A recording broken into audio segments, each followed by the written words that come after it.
Okay, there we go. Oh, thank you. Welcome back to Ribbon Candy Hooking. I'm Deanna. It's great to see you. Did you see my green sweatpants? Did you see them? Hey, I'm sorry about that. I forgot that I didn't put the link up this morning, so I had to do that really quick. Let's take a hot minute and say and visit with each other while I give everybody a little bit of time to log on and catch up. Kirsten, good job. You got there fast. Great to see you. Cheers, my dears in Vermont. I am drinking water out of my Dunkin' Donuts cup. Hardcore night tonight. Oh, yes. Man, it's been a busy day. Otters in the pond this week. Stop it. Otters. Like in your little pond there's otters in there. I guess they've got to be somewhere, right? That is that's a sight. We used to have muskrats in the pond on Cape Cod. Otters are much bigger. They're more like a beaver, aren't they? Do they have the patter? No, they don't have the paddle tail. Just beavers have that, right? That is adorable. Take a picture if you can. I'd love to see them. Linda, great to see you. Cheers, my dears in New Jersey. Great to see you. Maureen, great to see you. Happy Friday night to you, too. Any of them doing the backstroke? They do, don't they, the otters? It reminds me of that McAdoo rug, right? One of the classic McAdoo rugs. There's like an otter or a beaver definitely doing the backstroke. Yes, actually. How funny. All right, let's wait for one more minute. I can see there's 22 people just came on real fast. Sorry about that. I apologize, everybody. I had an endless day. Kirsten, thank you for putting up the post this morning. It's been nonstop. I was teaching all day today. Got stuck in a little traffic jam coming home. I had to eat something quickly, and then hopped on to add some of the. Some people sent me stuff during the day today, so I hopped on to add all of those kind of last minute things to our show tonight. And I forgot that I hadn't put up the link yet, so I'm sorry about that. Rita, good to see you. Happy Friday night. Yeah, we can get started. I think we can get started. It's great to see everybody. Welcome back. Guess what tomorrow is? We know, don't we? It is International Punch Needle Day tomorrow. So I am on with you. Karen, great to see you. You're on the way home. We'll be on for a while. I got a lot of beautiful work to show tonight. We had gallery night last Friday night. That was our straight up regular gallery night. And it occurred to me tonight we ought to have a gallery night that's specifically for punch needle as opposed to rug hooking or any other rug form because of tomorrow being International Punch Needle Day. Now, Gail, good morning. Great to see you. And Melanie, great to see you. Hi from sunny, beautiful Washington, just sitting here hurting lines in my punch. Yes, yes. So you're working on your punching in anticipation. Oh, I wanted to bring, oh, shoot. That's all right. I haven't had one extra minute so far. I started well, I transferred a design that I brought to class I went and taught today. I'll tell you all about that. But I thought, oh, if I have a minute, I might work on a little punching project, and then I can continue working on a new punching project tomorrow morning when I log on at 10:30 a.m. Eastern Standard Time, and I will have a split screen with our friend Rebecca White Martin, who's in Colorado and in a different time zone. So it'll be 10:30 a.m. Eastern Standard Time. She's in Central, so we're going to make that work. We're going to have breakfast together from about 10:30 to noon, and we'll be talking about punch needle. Of course, she is a very well-known punch needle designer and teacher and brand, Storyteller Wool. So she's going to be giving us some of her tips and tricks for punching as a teacher and as a certified Oxford instructor. And we'll catch up a little bit that way. We're president and vice president of Tigger, so we opened up Tigger membership yesterday. We'll talk about that a little bit too, and all the things we've got on the calendar for right now. So Rebecca and I will be on with you tomorrow morning, pre Oxford stuff. I think all the Oxford stuff starts at, I want to say it's 11 or 1. Does anybody know Eastern Standard Time? But the Oxford brand, right, has a lot of, as you would expect, punch needle stuff going on tomorrow. A big hook in where there's over 400 people signed up, right? It's a sign up thing, I think. So that's great. We figured that we would be like the opening act for that tomorrow morning by logging on early and starting to punch with you over breakfast, and that will kind of transition you if you're having a quiet day tomorrow. If you're at home and you're not out protesting tomorrow, then you could be here with us in the morning and then transition to the Oxford group later in the day and be there for that beautiful pattern by Robin Wright. Robin Wright. Yes, Robin Wright. No, Robin. Whitten, help me, what is wrong with me? Robin Wright, is that an actress? Robin, oh my God, she's like one of my friends. Whitford, oh my God. Okay, it has been a long day. I don't normally do that, do I? You see the hiccups right there. So that'll be fun for us tomorrow morning. Bring your punching stuff. Did you notice that Rebecca White Martin gave us? I put it into Tigger, and I didn't realize that until we opened Tigger and people were members, you couldn't see it. So I also shared it onto Ribbon Candy Hooking. I hope that you were able to see Rebecca's pattern that she gave us. It's called Newport Violets.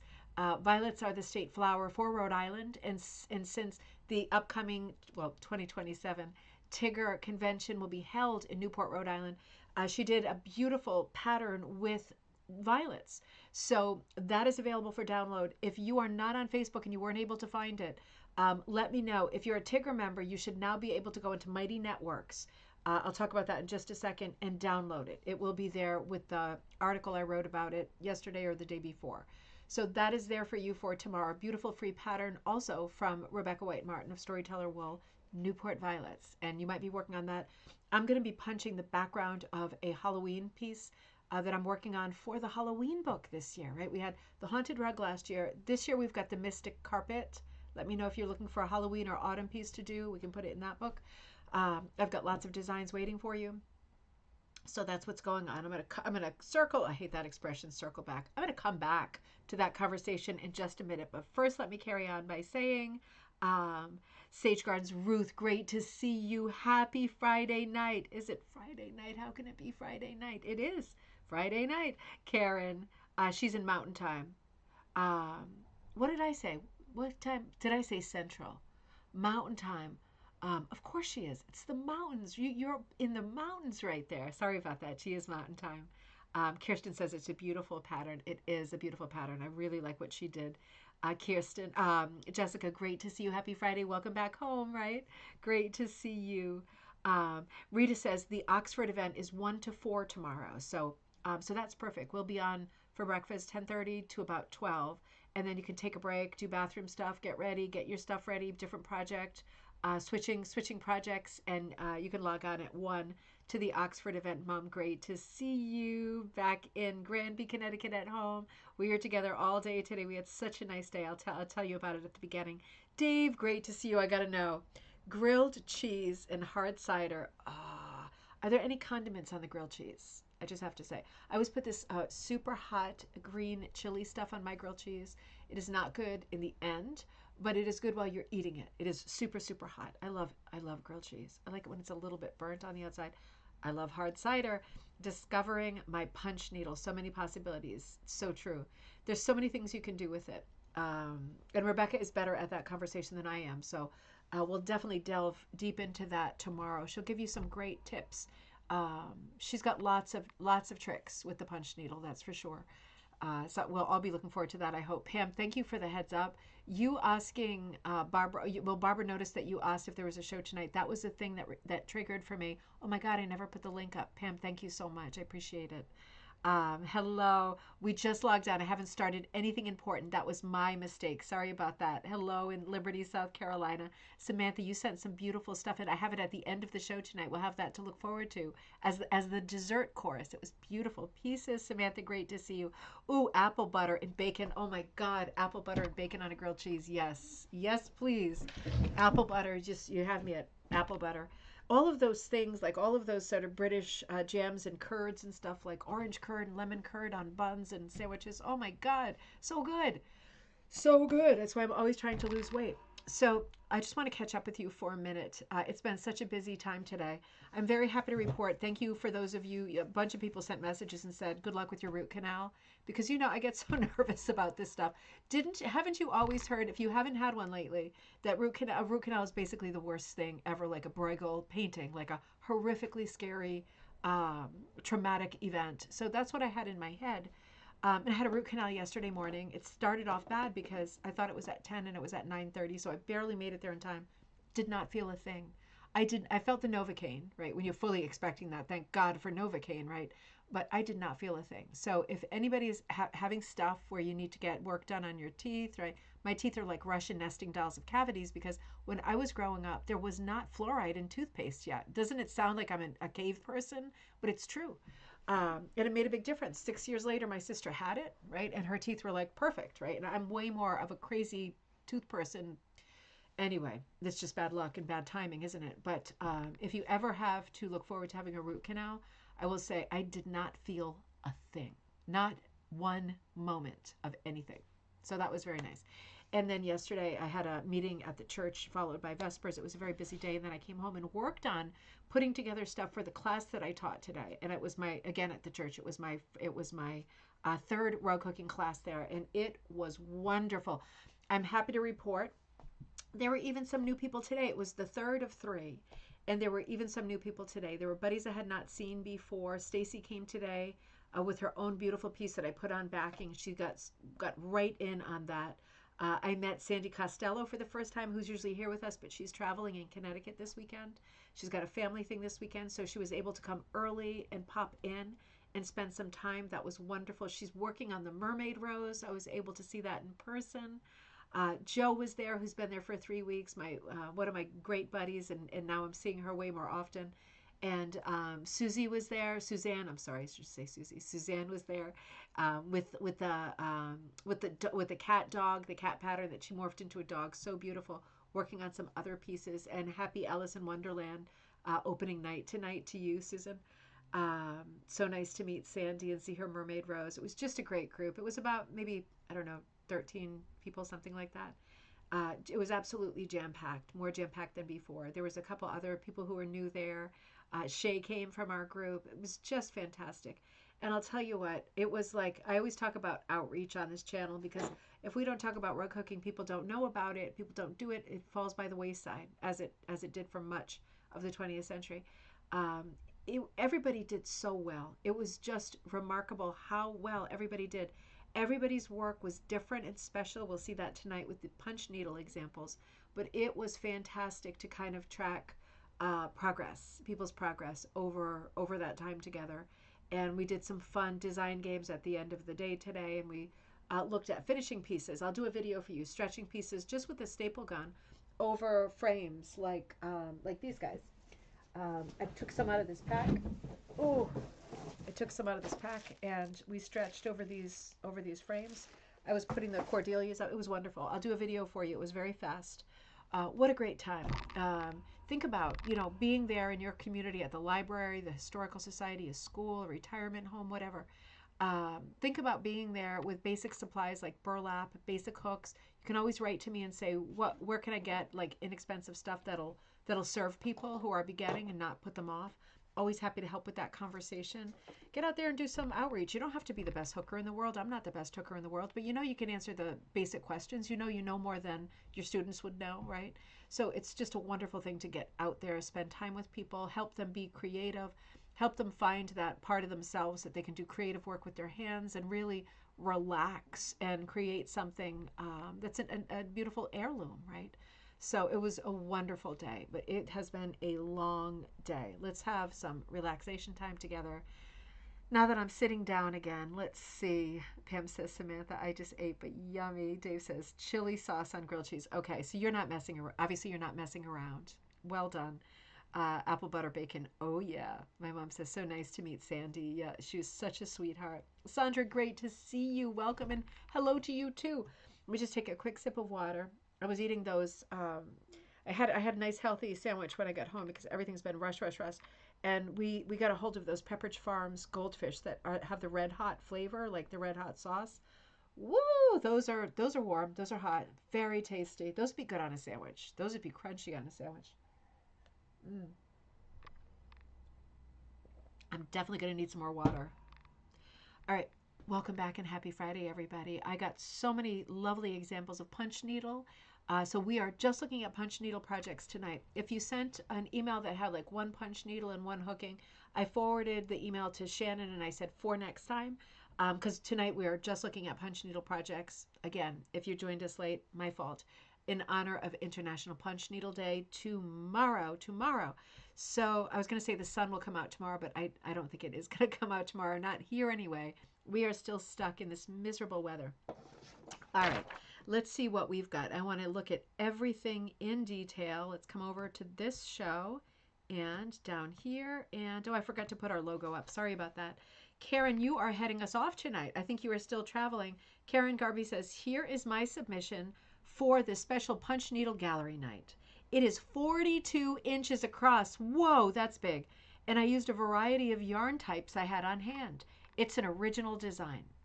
Um, at Christmas time, we will cut paper snowflakes, and this is based on one of those paper snowflake designs. Oh, that is so nice. That is so nice. Hold on one second. I'm just going to check. Okay, yep. I thought there was a second one. Let's stay here for a second. What a great idea. This is really interesting, too. I'm looking at the colors around the border, like the orange, that is like modeled. I mean, that looks so different. That's a really interesting effect. It has, of course, like a stained glass window, like a rose window effect, doesn't it? Because of the colors, they really glow, and because of the black outlining, right? It gives that kind of effect. I think also because of the shape. It is a super beautiful piece, your own design. What a great sort of tribute to the fun of cutting paper snowflakes at the holidays, right? Something that you do from the time you're a kid to the time you drop dead, right? You can be cutting paper snowflakes and enjoying that memory, that nostalgia.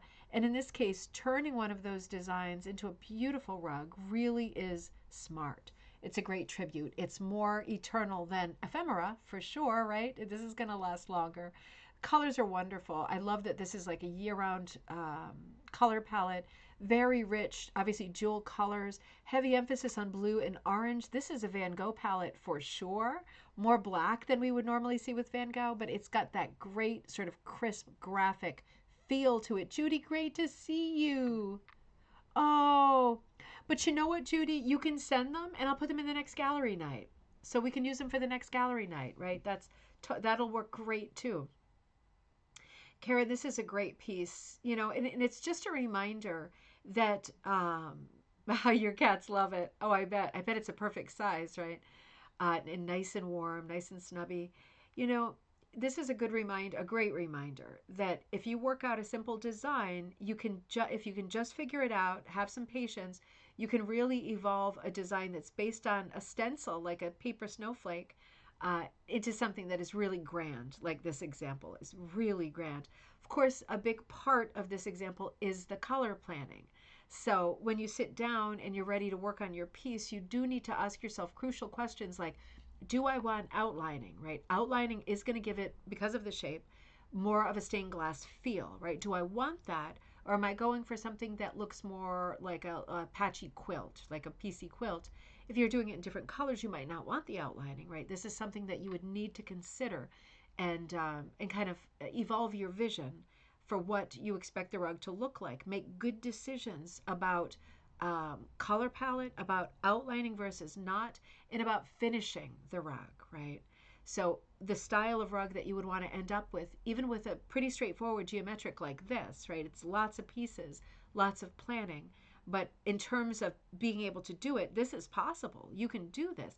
But you do have to make good decisions even after you make the perfect drawing, right? It is part of it. And Kirsten's right. This really glows. Samantha says you can sort of sink into it. It is a bit of an optical illusion. Definitely it is. It reminds me of looking through a kaleidoscope, right? All of those little colorful glass pieces falling into place in your eye, kind of calibrating and going, oh, yep, that's that one, that's that one, all these pretty shiny shapes. It does look like that for sure. It is a beautiful piece, Karen. You really did a good job. I love how you went from the lighter colors, like, well, the bright colors, like the orange and the yellow, and then the quite bright blue. And in between is a dark kind of mallard green. That's very unusual. That's very clever. And then some indigo blues. We hit some different values of blue. And it seems like we're all done color-wise, and then you pop us at the edges with that multi-orange. And that really is unusual. That multi-orange does remind me of, if you're a person who does stained glass, you know the term slag glass, as opposed to cathedral glass. Cathedral glass is clear, transparent glass. Slag glass is the sort of thicker, milkier looking glass with swirls running through it, completely opaque. It looks more like slag glass because it's busy like that. It is a gorgeous piece.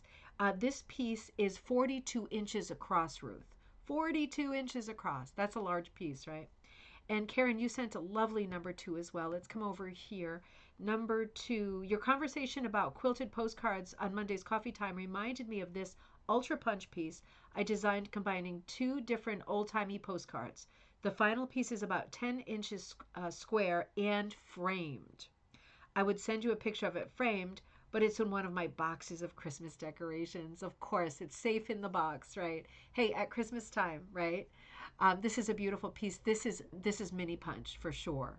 So mini punch, if you're brand new to this craft, there is traditional punch that is done with a larger needle. Let me just say that this is sort of a preface. So whether or not you're a total beginner or you are a hooker and you're thinking about getting involved in punch, maybe tomorrow it's the right time for it. I will say that just in general, I'm not this sort of forward to the evening is not necessarily Oxford centric, but in general, most punch needles, traditional punch needles, are these. I'm talking about the larger ones. There are 2 kinds. There are the fine kind, which is sometimes referred to as a mini or a regular. And then a mini or fine. I'm sorry, a regular is the large, right? And that's always been confusing to me because to me a regular, like it's almost like saying, well, I'm a size, 8 or 10. Does that make me a large or an extra large? It's like bumping you up a size. Regular just seems right. It seems like the smaller one should be regular to me, but in this case, the regular is the larger one. And the punch needle, there's really only 2 kinds, right? The finer one and the larger one that is more often known as the regular. And they have different heights. The tip of the needle has different heights. And that is the thing that can kind of trip you up and empty your wallet because depending on the different sizes, like an 8 fine, 8 regular, right? 2 different needles, same with different size shafts, only 2 different size shafts, but lots of different numbers that indicate how long the shaft is. If the shaft is shorter, it makes a shorter pile loop on the back, right? Because you're working on the wrong side, on the working side, right? Punch is done in reverse. The longer needles make a longer loop, and the very long needles make a very long loop. And what's great about those long loops? Well, some people like to cut their loops, so they have a cut pile rug like a latch hook, right? Not quite that deep or that thick, but you can cut them if the loop is long enough. You could cut it, right? So punch needles essentially are in 2 different sizes shaft-wise. So thin yarns, sock yarns, thin worsted weights, all of those really skinny ones go through the finer needle. Thicker ones that are heading more toward bulky weight go through the thicker needle because it has a thicker shaft, right? You can't squeeze bulky yarn through the thin one. It won't go through the needle and it won't punch, right? And if you try to sort of squirrel really fine yarn in the regular one, which is the larger one, it'll kind of, it doesn't really catch, right? It's too loose la trek, right? It's too loose in there and it doesn't punch well. So you do really need 2 different needles, but do you need different sort of heights of the tip? In my mind, you don't, because, and I have this in a lot of my videos, I buy those little rubber washers from the hardware store. They're little black rubber rings. They're sometimes called O-rings. I stack those on my needles, right? They have to fit. So bring your needle to the hardware store to get the O-rings to make sure it fits. They fit on there. You could stack 1, 2, 3, and the more you stack, the shorter the tip is, right? So the shorter the loop. So you could get the longest sort of shaft number, which would be like a number 8, right? And I think that'd be number 8, right, for Oxford language. And you could put a few washers on it, and it would be a much smaller loop. And then, of course, you can take the washers off when you want a longer loop, so that you're not having to buy every single needle in both fine and regular. Just saying, right? Just saying. So, crash course in punch needle, right? Let me catch up on here. Oh, thanks, Samantha. Yeah, when I was teaching today, even though we were all hooking, there was one buddy who was really struggling with hooking. And it was funny because the first day she did great. She did her whole bird. The second class, she struggled a little bit more. It was somehow it disconnected the speed, the ability, it disconnected. And today she had an even harder time. And I gave her a bunch of different types of hooks with different shafts, different depths to the crooks, right? She was just having a hard time. It was just unexpected. You know, it was unexpected. It was a mental block, I think. It just wasn't working. I think what she was doing was twisting the hook a little bit, and then she wasn't able to feed the yarn into the crook of the hook because she had twisted it just enough that she couldn't find the crook anymore. She's putting it on it and pulling it in, and it just wasn't catching. So that can happen. And I felt like I was watching it happen, but we were having a hard time getting it right. So I said to her, you know what? Let's be wild and crazy. You want to try something completely different, right? For S's and G's. Should we try something different? And I put her on a proper frame, like a small frame, and I gave her a punch needle with a different pattern. And I said, let's just do this in punch. Now, we were working on burlap, but man, she punched quickly. She didn't like the design, and we switched designs it was a geometric, like a G's bend. And then she switched to like a flower bouquet by the end. But man, the punching was no problem. So it just goes to show different people, different things click, right? It really depends on your mood too. It's not like, and you know this for sure, it's not like today I might sit down and I might start working on something that I don't know really well, like playing the guitar. And there might be 100 other things in the back of my mind today that are just getting me. Like I'm just burnt up, right? They're just right on the back burner, pushing my buttons. And I'm trying to play the guitar, and for example, and it's just not happening. I'm just not there, right? I'm working against myself because there's like some kind of darkness in my head, and there's nothing I can do about it because it's there, right? So, try to be in a good mood. What It's just not going to happen, is it? So today I might try playing the guitar, and I might say, yeah, I'm not cut out for this. This is a piece of crap. Don't put the guitar near me anymore. I'm done with the guitar. I don't want to look at it. I don't want it in the same room with me. And that's usually the way that I am because I'm so unhinged much of the time. But I am a grown up enough to know that it might be that tomorrow, if I'm in a better mood tomorrow, I might say, dang it, give me the guitar. And if I'm in the right mindset, tomorrow might be the day that I can like start learning it like for real, and maybe even play it a little bit, right? A lot of it depends on mindset. And it's not good mood, bad mood. It's more it's more triggers, isn't it? If something's triggered you or you made a few mistakes in a row, it's very easy to be like, yeah, nope, no thanks, Satan. It's very easy to do that. And then you kind of unwire what's there. So sometimes just switching to a different form or a different craft. There was someone in the class today working on needle felting because her carpal tunnel was just not allowing her to do hooking at all. She tried twice, it was not working out. So she was working on different stabby craft, right? Felt needle onto a foam block, and it was coming out beautiful. And there was another lady in there, another one of my sweet buddies, doing embroidery onto a shirt. She wants to have it done by a certain time to wear to an event. She's embroidering a big, beautiful tree onto a shirt with long stitch, so needle and thread. So different people doing different things, and why not? We're all doing fiber art stuff. It's just funny how some things work for you and some things don't. Some things work for other people, other things don't. Certainly every rug making technique has its merits and its drawbacks, certainly. Not disputable, right? It's just the way it is. Let me catch up. Let's see. Um, wow, awesome work. Oh, that's a great tip. Yep, mental readiness and inspiration. That's it. Yep, that's absolutely it.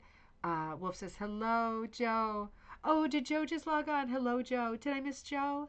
It was a great class today. Such a nice group. Oh, I feel like I missed Joe. Oh, there's Joe. Hi, Deanna. No, you were traveling back too. Great to see you. Joe was in the class today. Great to see you. Joe, I was just saying how your neighbor, Tony, she was doing her bird so well the first time. Today was just not the day for hooking, so we switched her to punch. And then she almost immediately became a punch teacher because she was good at it right out of the gate. And other people were looking and seeing what she was working on. And that's a great feeling too. But everything is mental readiness. Some people are, not Tony aside, right? She is just lovely, and her hooking was stunning. I'm sure she will get back to it and she will make a masterpiece. But it is absolutely true that mindset is everything. And I know I'm so weirdly stubborn sometimes that sometimes it's just not happening. And confidence, right? Confidence comes into it too. As soon as you make one or two missteps, or you start to get frustrated a little bit. Not just with crafts, but with life in general, you tend to back it up really far. Not just back it up one step, but back it up like into another time zone. You know what I mean? So that can definitely happen. She took to it immediately. She did really good. Kaz, great to see you. Happy Friday. Good evening to you too. Oh no, that's okay. I put it up so late. It was ridiculous. I forgot to put it up. I only got home a few minutes before I sat down to do all this anyway. So amazing. We got there in the end. Karen, the preface, that was a long preface to this piece. Now, this, I just described traditional punch needle. Mini punch is also called Russian punch, and it is much, much, much, much smaller. So it's basically the same exact craft. You are working your piece from behind, right? So you punch from behind, and the loop goes to the opposite side. The working side is the side you're looking at, and it's the reverse. So with punch, mini punch, also called Russian punch, you're working with thread, right? Something that more resembles thread than, for example, floss. It's certainly not yarn. Um, there are different sizes of mini punch, right? The Russian version had 3 different sizes. Some of the contemporary punches, they can accommodate different size threads. A lot of people use DMC. If the shaft is too small for DMC, you can untwine DMC and just use, for example, 2 strands of it. If you want to get nutty, right? It depends on how you're feeling if you want to get nutty like that.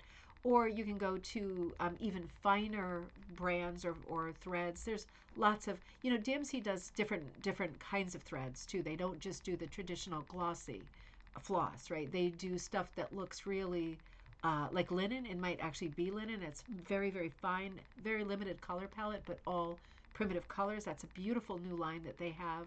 A lot of people use Valdani, which is much more expensive, but beautiful. A lot of people use sock yarn. I've done a lot of mini punching with sock yarn. Sometimes the sock yarn is even too thick, and I do have to unply like one ply off of a cut piece. You can only do it to cut pieces, obviously. But sometimes it's worth it. If your materials are beautiful and you really want that to happen, you can make sock yarn work too. So particularly if you're like a frustrated knitter or something like that, and you bought a lot of material and it was expensive, yeah.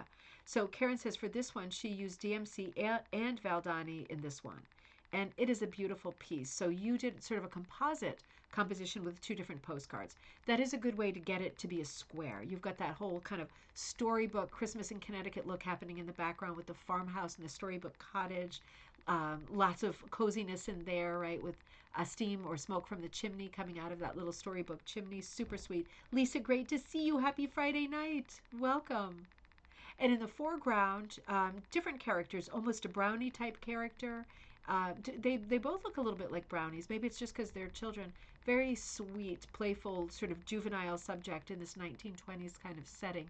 It is color-wise, it's really beautiful. Primary colors, lots of impact, lots of white and gray. I like the motion that you gave to the ice too. It shows, here comes Teddy. It shows a lot of action, right? There's been a lot of skates on there. It is really a sweet piece. I think this is a great design. I love this design. And what I was saying in the last show that Karen is referring to, in a nutshell, I was saying that no matter what rug hooking company stocks vintage postcards that are pre-1930 or earlier, they do, whether they make patterns of them and sell the patterns or not, they do not own the rights to the image. If the image is in the public domain, the image is in the public domain. Their drawing, right, is something else. Their drawing belongs to them. But your drawing obviously would look very similar, but your drawing would be perfectly legit to do because the image is of an age where it is in the public domain, right? What if the person buys the postcard and then they bought one of the postcards? They don't own the image. Okay, I'm getting angry when I talk about this because it drives me crazy when I hear this stuff going on, right? Everything 1930 and earlier is in the public domain with very few exceptions. And there is a website called publicdomain.com where you can search what's in it. You can also do basic searches, like, for example, is the work of Maxfield Parrish in the public domain? And it'll come back to you. And unless there's a family thing going on or something like that, it'll tell you right out, it is, it isn't, or all of his work before this date is, and you can go ahead and use it. When we say use it, we're talking about commercial use. People doing an image for the living room wall, right? Disney is not concerned with you doing Snow White. I know a lot of people are watching and thinking, oh, that's naughty talk. She's giving them like evil advice. It's really not. Nobody's going to come after you for doing an image that you love. that is not commercial. If you're making patterns out of it and you're making money, that's a different story. But if it's for your wall, right, it's for your wall. I can guarantee you that there is your biggest contenders, I think, are Disney, National Geographic. There are a few that are known to be very, very aggressive in protecting their copyright, and that it always ticks me off because Disney built a fortune out of taking things that were public property, like every fairy tale ever, and capitalizing on it, and then trying to lock down copyright for things that they got for free from the public domain. See how heated I get when I talk about this stuff. But it is a case of I got mine, whatever, you. I'm not going to say a bad word, but it's a case of that. So, yeah, that's the conversation that Karen was referring to. Joe says, hi, Helen. Oh, it's so great to have everybody together. And I will be, if you're local, I'll remind you again when we get closer. Not this coming Wednesday, but the following Wednesday, because this coming Wednesday is a few days away. The following Wednesday, every Wednesday, I will be there at the UU Church, which is 50 Bloomfield Avenue in Hartford, every Wednesday between 3 and 5, every Wednesday for hanging out, right? It's not a class. I have my rug stuff. There's a fiber library there. People, I'm sure, will bring handwork, sewing, knitting, felting, crochet, or just come to sit and talk. There's a lot of people having a tough time right now. A lot of people who need to talk things through, things going on in the world, things going on in the news, things going on in one's family. We are there to talk, to share, to listen, and to do handcrafts if we feel like it. So if you want more information on that, just let me know. That will be an every Wednesday afternoon thing for me. So you are always very welcome to come, or if you're traveling through the area, I would love it if you came. I have a huge fiber library there for you with tools and materials that you can keep, and putting together a giant bookshelf with a couple hundred fiber arts books that are like part of a permanent library there. Well, permanent for the time being. So that's there for you if you ever want to come and visit. Sharon, good to see you. Sounds like you ladies had a good time today. Good evening to you too. It was a super fun day. It is so much fun seeing people succeed and do pieces that surprise them, right? It's so good to be part of that, to be in the room for that. Karen, thank you for those. They were absolutely beautiful. Oh, shoot. Hold on one second. My battery's running low. Okay, we're plugged in. Sorry about that. Oh, that was scary. Sandra Jack Wabbit, right? So Sandra, I think the brand is Jack Wabbit with a W. Super cute. Or at least that's your login name. Sandra, these are absolutely beautiful pieces. I took a couple more pieces off Facebook. I hope that's okay. I think you were being conservative and polite, but you had some beautiful punch pieces that are perfect for tonight, and also perfect with that sort of springtime Easter feel. So this is the first of those pieces. Sandra says, I have 2 projects I'd like to submit. Again, I added at least one. I have punched and finished both projects. Sandra Leslie for Jack Wabbit Primitives, right? So that's the brand. Check it out. The first punch needle design is my design, Jack Wabbit Primitives, and it is called Bunny and Her Carrots. Okay, so I'm going to hold on this before I look at the second one. This is absolutely adorable. It's more than adorable. It's like the chocolate rabbit. It reminds me of a chocolate rabbit, right? In one of these containers that you do find. You do see these kinds of, depending on where you're living, right, where you live, I would see this kind of holder like at Home Goods, right? You have Home Goods, TJ Maxx, Marshalls. You do see these. You see these in other stores as well. I know even if you are in Europe, you have TK Maxx instead of TJ Maxx. It's the same store. You see stuff like this there in little gift stores and stuff, but you can find these kinds of containers not for a fortune, right? You can buy some and create sweet vignettes like this with them without completely breaking the bank. Pam says, love Bunny and Her Carrots. So really cute for Easter and no calories. That's a good point. You could put some real carrots in there and it would probably still be no calories, right? But what I really want is the chocolate. Absolutely beautiful. It's such a fun piece. So this is a punched piece, right? These are 3-dimensional punched forms that are put into like this sort of Easter basket that's shaped like a tulip.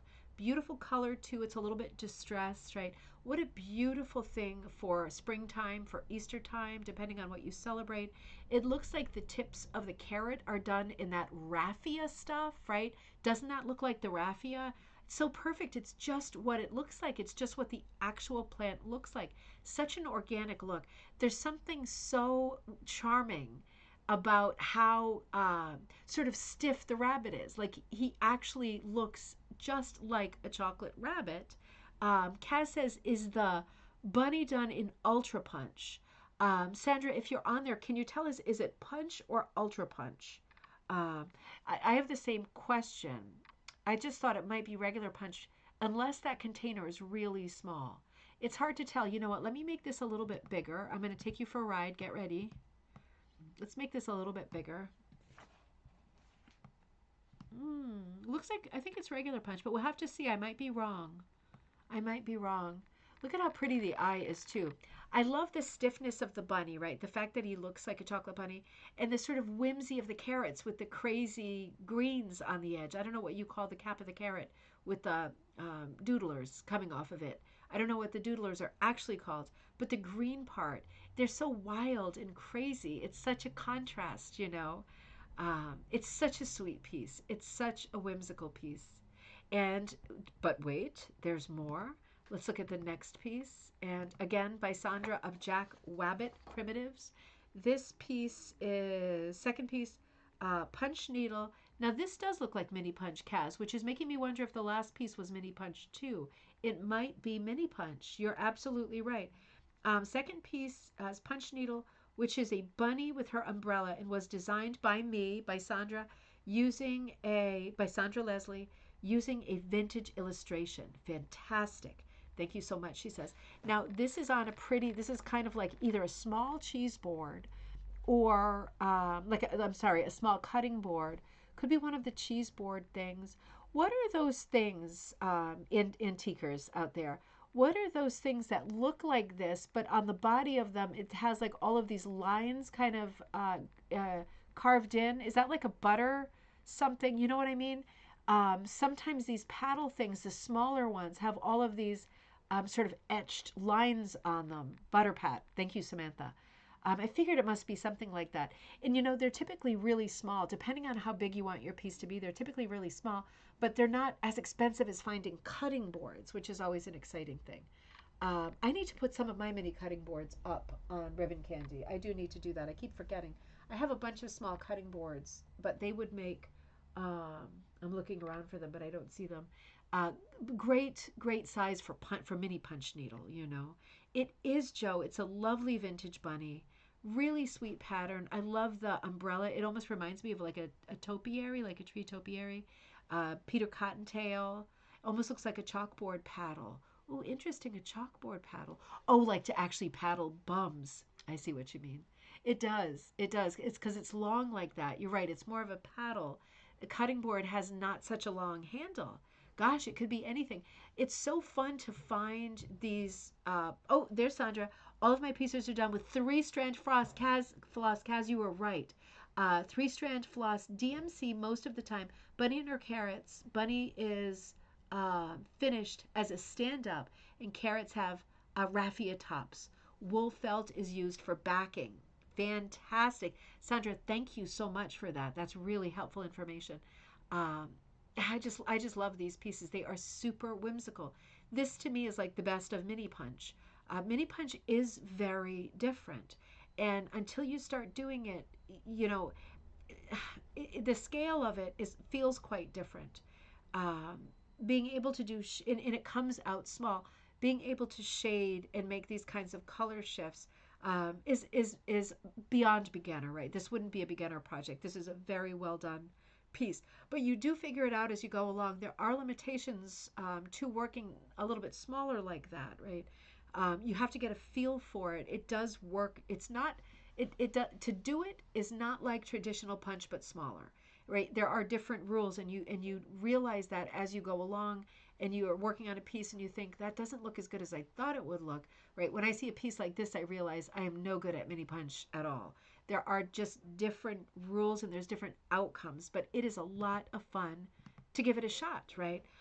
Sandra, I hope it's okay that I showed some of these too. I found this one on our Facebook group, which is Rug Hooking and Punch Needle Club. And Sandra Leslie for Jack Wabbit Primitives wrote, my latest punch needle, I finished using a wood paddle, there we go, I painted green with carrots. A wonderful pattern by Susan Gonzalez Designs. A good hair day. How cute. I think Susan Gonzalez is the buddy that I have heard of time and time again when I visit the Wilmingtons in Delaware. Is that possible? I feel like that's the name of the woman that they always used to say used to do a lot of designing and um, and had stuff for sale in different places locally. And I haven't met her yet. The times that I've been down, I have not met her. Sorry, little tiny yawn just because of the long day, not because of you. If anybody's out there, can you bring me some more water? Sorry, just having a quick sip. I really love this piece as well. It's so, thank you so much. Um, Beautiful colors, right? Very, so it has a 1970s palette, but it doesn't read as a 70s piece at all. Lots of neutral colors, right? But it still somehow manages to feel quite colorful. It's a great storytelling piece. The rabbit is out there, maybe pulling carrots. I love the addition of the painted carrots on the little paddle board. The colors are great, very unified, pulling it all together with the same color palette. I love the white, thank you. I love the white background with this. Um, it's more and more. This is another thing that came up in class today. My friend Sherry was working on the Caswell carpet peacock, and it has a very busy background, lots of flowers. And when it came down to what color should I do in the background, I said, honestly, I think you've got to do white because normally I would say black or white or navy or aubergine, but it was such a colorful piece. I said to her, I think the only choice here is like a little bit of it was like an ivory, and she did it, and she got quite a bit done during class, and it looks fantastic. Even if you're not a person who likes a white or a black background, you have to admit there is a time and a place, and this is certainly the time and place for a lovely neutral background like this. It is a different color white than the bunny's apron, and that's also. Sorry, I promise I'm not going to yawn the whole time. It's just a very early morning, and I've been talking nonstop. Very happy to be here, though. Beautiful piece. Another beautiful mini punch piece. And one more. Another one by Sandra. Are you ready for spring? She asks. This sweet chick punch needle was finished using a vintage toy block, right? Like a little alphabet block. A Jack Wabbit primitives pattern called Spring Chick. So if you are loving these patterns, make sure that you look up Jack Wabbit with a W primitives. If you're loving these springtime designs, they are all so charming, and it is so nice to see both the mini punch examples mounted on paddle boards or butter paddles or what any kind of a little paddle or a little cutting board, as well as seeing the three-dimensional pieces like this mounted on a block. I mean, how smart is this? This is so sweet. Now I'm guessing that you kind of bore little holes into the block, and almost like rebar, right? And then stuck like metal legs in just to be sure that this chick would always be standing up. I have to tell you this quick story. I told it in class today too. Um, I don't know if I've mentioned this. I know I've mentioned my sister works at the British Museum of Art at Yale, right, in New Haven. And it's been closed for over 2 years. They were doing renovations and all kinds of stuff, and it's been a long time. And they are very late reopening, and they finally reopened this weekend. And they had a sculpture on the first day that it opened. Big party, as you can imagine, after being closed for so long. They had a big sculpture of a sort of a mannequin that was dressed up, standing on a globe, right? So already we got a problem, a little bit of a problem there. Standing on a globe, and it was like an African American theme. It was about slavery. And on the character's head, she was wearing like a bird cage that was open, and all of the birds were flying out. So if you can picture this, it's very sort of precarious sculpture as it was. Well, you know what happened during the opening? It went down and it broke. Well, a piece of it broke off and needs to be repaired. And how can these things happen? Well, the security guard said that he saw a child pushing on the base of it like this right before it fell. And I thought, you have got to be kidding me. I guess in theory, I like the idea of children going to museums, right? I'm a big art person. I have children. Um, I'll tell you, I'm going to admit it. I stopped taking my children to any museum years ago when they were little, and we went to an art museum in Amsterdam where we lived, And I took my eyes off. I have double baby carriage, and I was by myself. I took my eyes off Teddy for 2 seconds, and he got up into, it was like up on a stage, this kind of vignette of like daily life, in the Netherlands in like the 17th century. He was up in the vignette there was like a kitchen table. It was a kitchen scene. He was up there at the table touching stuff. I mean, it was like, and I noticed it at the same time the guards noticed that he was in the exhibit. And yeah, I got in trouble. They took me down a special elevator. I didn't even get to leave the same way, had to leave immediately. And I thought after that, I mean, I don't feel like I'm a lax mother at all. I can be really a nightmare. But I was probably bending down to get Kleenex or a diaper or something out of the bottom of the carriage. And he just shot out the other way, and he was right in the exhibit. And I don't think I've taken him, like, you know how much I love art. We look at art, we look at outdoor stuff, we look at stuff that's geared for kids. I have taken him to the museum in Springfield, but there everything is spaced out, and there is a room for children, and there is no art on the wall. They have fake Monets and Van Goghs on the wall. So if kids do things that are kids things, they're not real paintings, right? They're replicas. Do you think the kids know that they're replica paintings? I mean, I don't. I'm thinking no, but this can happen. It was absolutely insane. So, yeah. Yeah, funny now. I know. It was not funny at the time. Oh, God, not funny at the time. I still get stomach cramps when I think about how stressful that was. Um, so let's see. Judy says, do you use weaver's cloth for punching with DMC, Sandra? And Judy says, really cute. Sandra, they are also cute. Yes, I use weaver's cloth. Great. So weaver's cloth is basically the only backing that you can use with mini punch, right? So you need to find it. Ultra Punch makes it. Tattered Flag. Oh, sorry, I didn't mean to roll my eyes. Old Tattered Flag owns the Ultra Punch brand now, which includes the backing fabric. It doesn't have to be Ultra Punch weaver's cloth. Any weaver's cloth will work. It's just a question of what's the least expensive and how quickly will it come, because it's not one of the more common backings. Sandra said kids move so fast, right? Um, Pam says, I just bookmarked the Etsy site. Such cute punch projects. There we go. Good connections, right?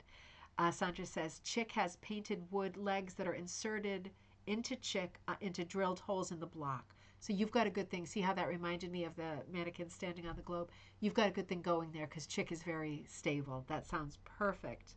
Glued in. Perfect. Thank you all. Thank you so much for showing the pieces. All finished items are sold on Etsy Jack Wabbit Primitives. That is a great lead, right? I don't do anything with mini punch. I'm very happy that you do, and it is the perfect time of year to be looking at these beautiful projects. They are perfect for right now. I hope everybody will check out that page on Etsy. Karen says there was a story not too long ago about a boy who broke an extremely valuable vase at a museum, and they invited him back to watch them piece it back together. I don't know how I feel about that. Um, do you mean invited him back like this kind of nun invites you somewhere by the ear kind of invited him back? Um, it's hard. It's really hard because the museums. I mean, not obviously nothing against children. I love children and children and art. Right, those two things go together. It's just the liability in the museums. The artist in this case with the piece at the British Art Center is a living artist. So what will probably happen next, logically, one of two things. They could either tell him that the piece is broken, and he might say, well, you bought it, right? Because they own it. So that part's good. It's not borrowed. It's bought. He might say, you bought it. You broke it. You bought it. It's yours. It's, whatever.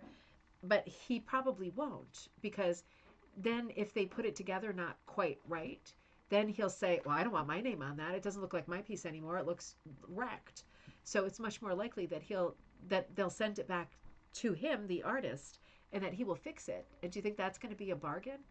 I don't think that's going to be a bargain.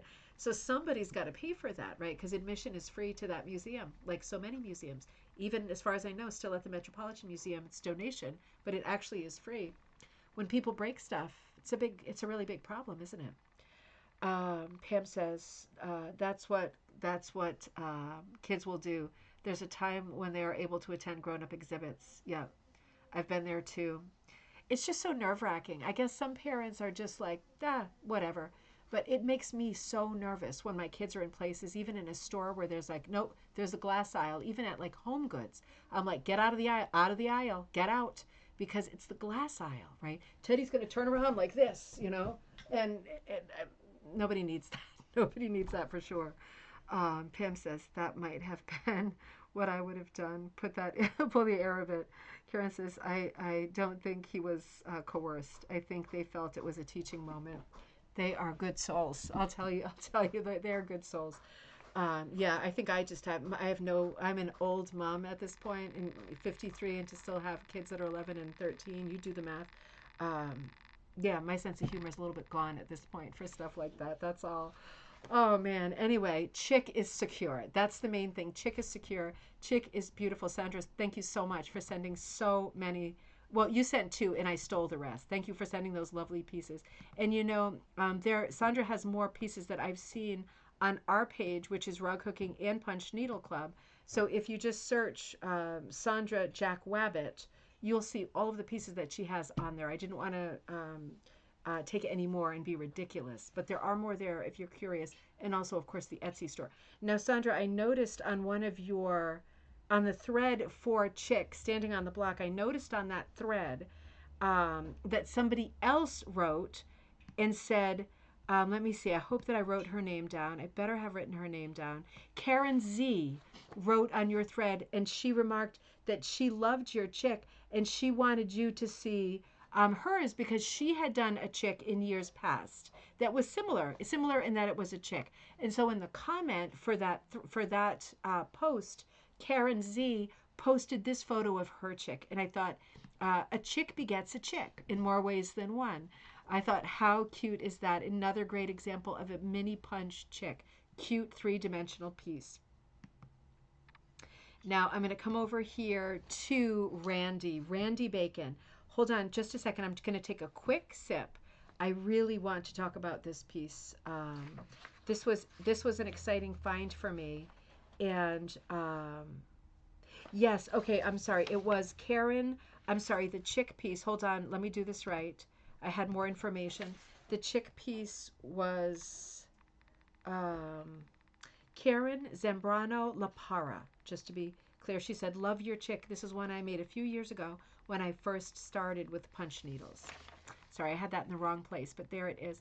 Hold on one second. I'm just going to go on mute for a second while I blow my nose. Hold on one second. Okay, sorry. So let me come back over here. I want to come to Randy and behold, while I take a sip of water.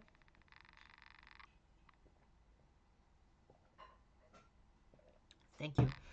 Okay, so Randy Bacon, I don't think I've seen one of your pieces yet. I am very happy to see this piece. Randy wrote a message that said, thank you for all that you do for the rug people, hookers, punchers, latchers, etc. It's very appreciated. Thank you so much, Randy. Here is mine. Recycled baby blanket from Goodwill. Yarn feels like a 2 weight, so like a 2-ply, but wraps per inch a 3. Maybe I don't understand that language. I'm not such a knitting person. I'm guessing it's ply. Burns completely to ash with 0 melt. So I have to assume it's all natural fibers. That's a good assumption. I know that part. That's a great assumption. And that's a great point, Randy. When you find something at Goodwill, you do not, unless the label is still on it, you do not know the content. And doing that sort of lighter test is a great thing to do, because if there's any synthetic content, you burn it a little bit with the lighter, right? Controlled, put it in if you don't have an ashtray in some kind of a bowl, right? Be careful, because if there's any synthetic content, it will melt and smell awful, right? So if it burns to ash, there is nothing that melts as opposed to burns. It just atomizes. It turns to ash. It goes away. So natural fibers for sure. And it's always great to find natural fibers at thrift stores, getting a good deal on them, right? So Randy says, would love your thoughts on the composition. I'm familiar with jury critique and appreciate the chance to grow. Okay, Randy, let's look at this together. I have to say, I absolutely love this piece. Now, this is what I love about this piece. To me, it is a contemporary piece with a giant hat tip to the past. When I think about scrolls, I think about McGowan, I think about arabesques. I think about Greek columns, Ionic, Doric, and Corinthian type. I'm thinking of all of the times that I have seen scrolls, right? The scroll is one of the oldest motifs known to civilization, without, if not the oldest. Older than a heart, leaf, the sun, all of that, a scroll.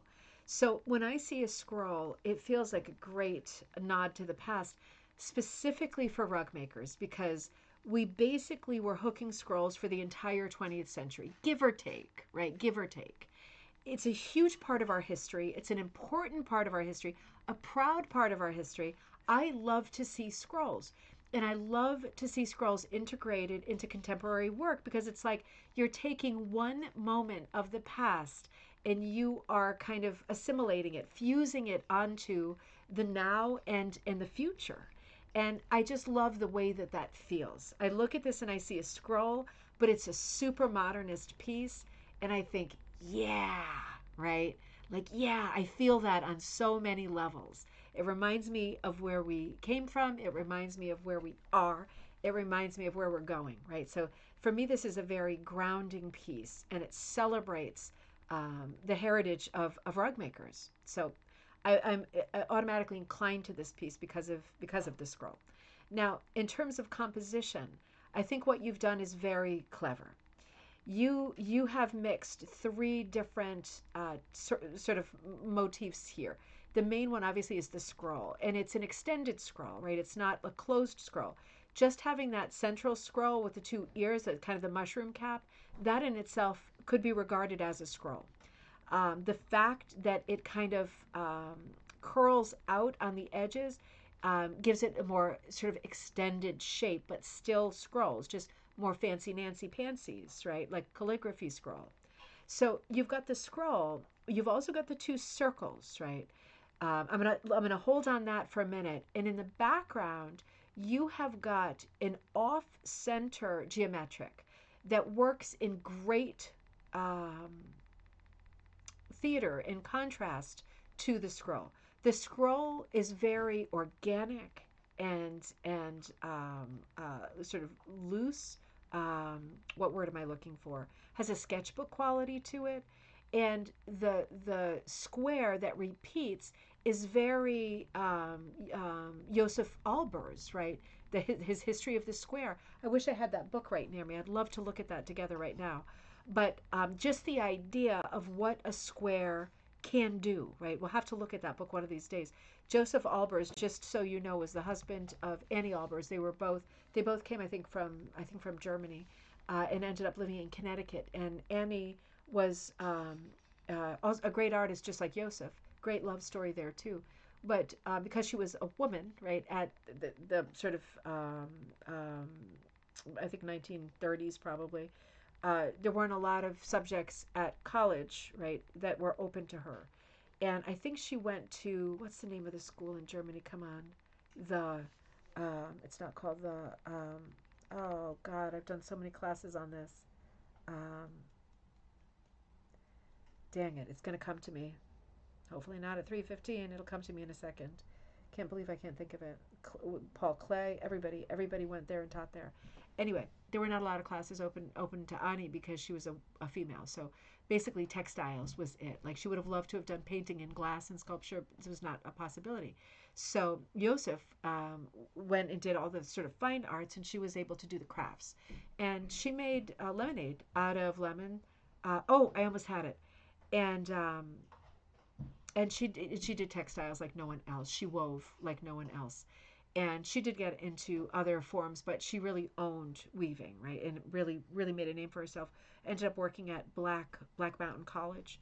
Um, amazing people. But Joseph painting was his main thing. He did a study of the square, and this sounds like the kind of thing that nowadays you'd say, like, I hate it when people just draw a square on canvas.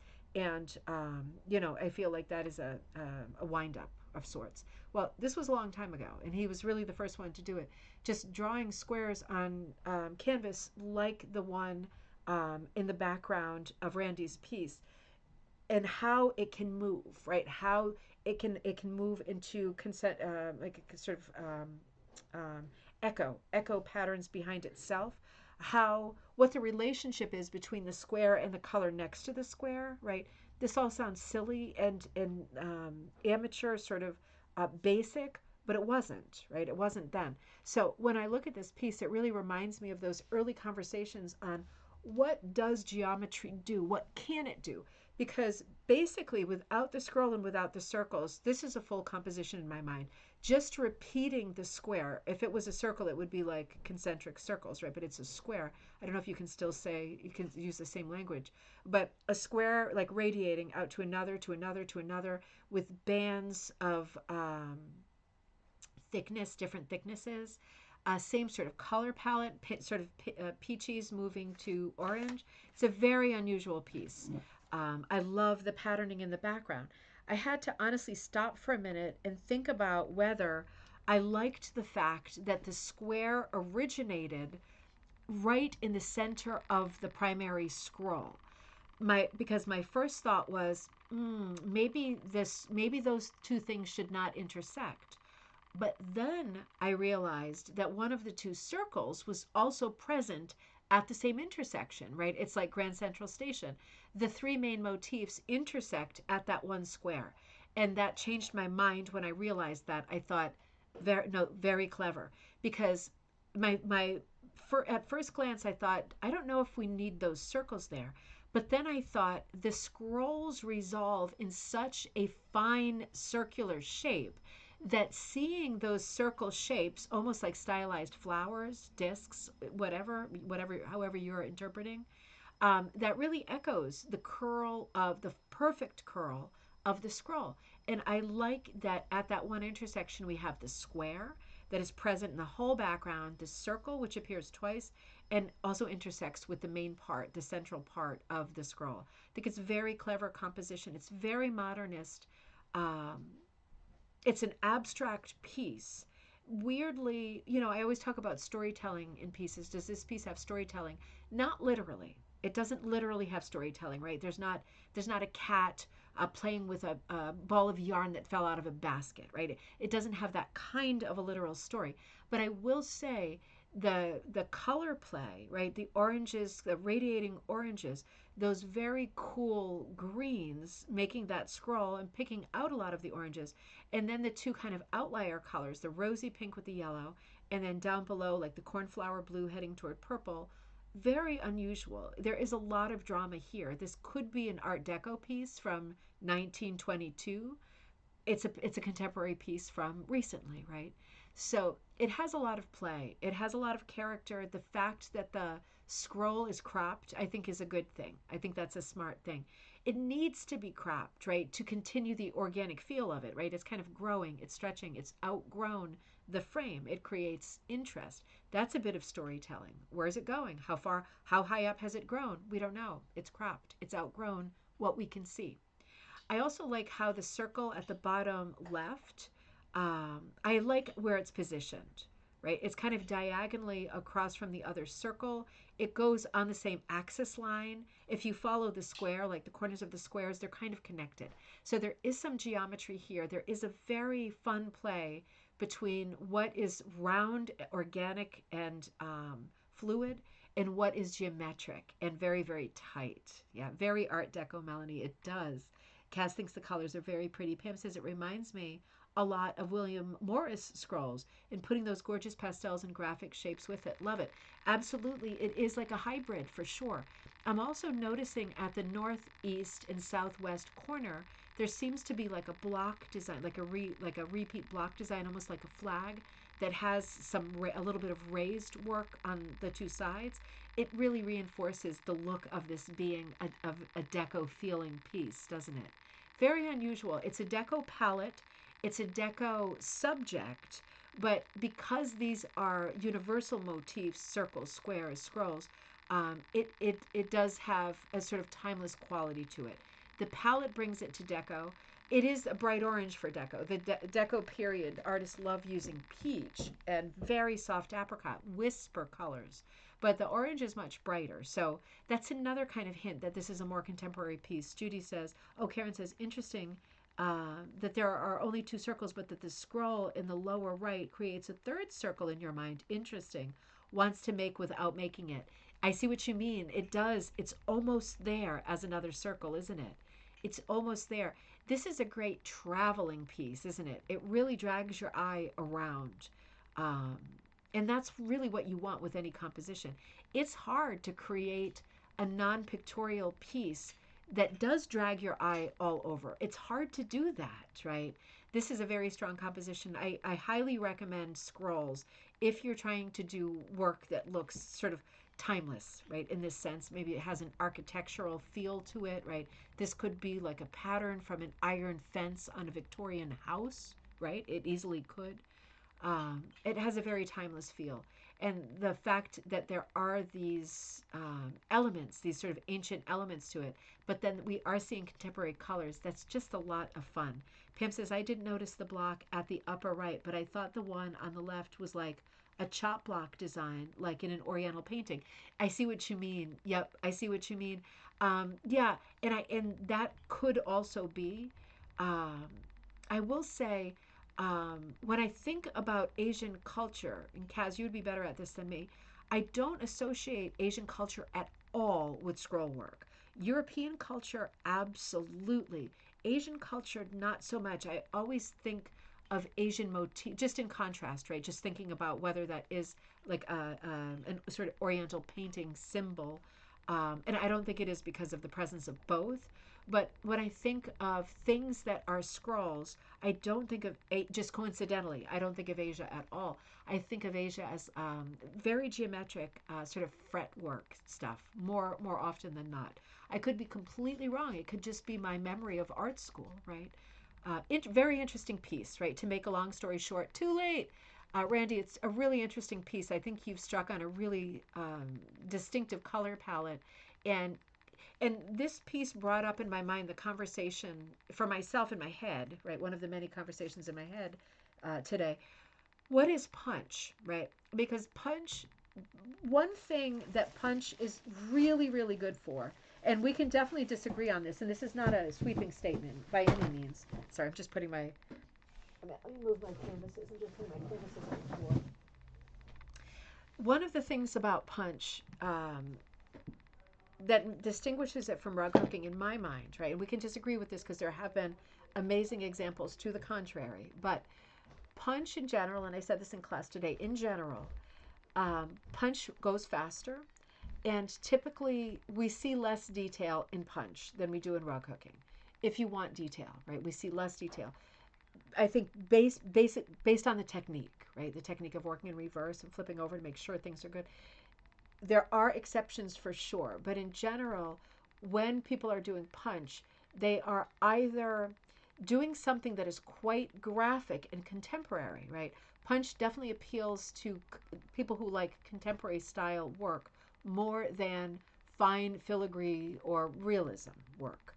So, since that's the case, it did make me think when I think about punch people, basically, very general in two schools, very, very graphic and modernist pieces that have a. Do you want to say hello? Oh yeah. That have a. Can I have this bar? What is it? It's a chunky bar that was supposed to be for you. Yeah. Yeah, you can have the chunky bar. That's the last snack of the night, though. Yeah, don't worry. Okay, he's going to button his shirt. He wants to come say hi to us, my teddy. They're either doing very graphic work that's very contemporary, or some punchers are of the school where they are doing, they are breaking the mold, right, and crossing over to what has hitherto been rug hooking territory, doing things with the punch that you say, you punched that? Right. People typically fit in one of those two schools. This piece that we were just looking at of Randy Bacon's, this squarely fits in the contemporary school of punch. And for me, it is the definition of punch, of why people got excited about punch, why most people do punch, right? It is the very definition of that kind of a piece. And the fact that it's an original design and it pulls on all of those things that we like love about punch the most, it's a great piece. Hey. Okay. Can I have that tissue box right there? You gonna blow your nose on camera? No, no. Like, I mean, can I keep this? Yeah, I mean, I have one tissue. Okay, so yeah, okay, yeah, you're gonna keep it. Yeah, okay. I ran out of tissues. Yeah, I've got one tissue, so I guess we're all good. I can give you a packet. Yeah, okay. Thank you. You got your buddies are saying hi to you, Ted. He's got so many hellos. Thank you so much. He's such a good boy. Is this Russian punch? No, Samantha, that's traditional punch. So with Randy's piece, thank you so much. I'll tell him you all said hi. Such a good boy. He went on a science trip today, incidentally. He went into he did not want to go to school today. It always makes me nervous because I always have this bad feeling something bad will happen if he's at school when he is really adverse. But good thing he went today because he had an outing. He was in the woods for over 4 hours on a science field trip with his buddies. So I thought that sounds not too bad for a Friday. No, Samantha, this is traditional punch. Um, you could do this as a mini punch piece. It'd be like a great little dollhouse rug. But designs like this are great for the floor or the wall, right? They're great for either. Beautiful piece, really beautiful piece. And punch needle is a little bit quicker, right? So I love the shading in this too. I have to say, I love the shading. It's a wonderful piece. I absolutely love it, Randy. I'm looking forward to seeing some more of your wonderful pieces for sure. And let's come over here and let's keep going. Okay. Okay, so let's see. Pam, this is from you. This is my first project. It isn't fastened to a board yet. Now I'm working on the second one. Nope, this is Debbie Cook. I'm sorry, this is Debbie Cook. Wait a minute. Let me just. Yep, I'm sorry, this is Deborah Cook. So Debbie says, this is my first project. It isn't fastened to the board yet. Now I'm working on a second one that is a little larger. This one is for my sister. She loves geese. I'm showing you the wrong one. Sorry about that.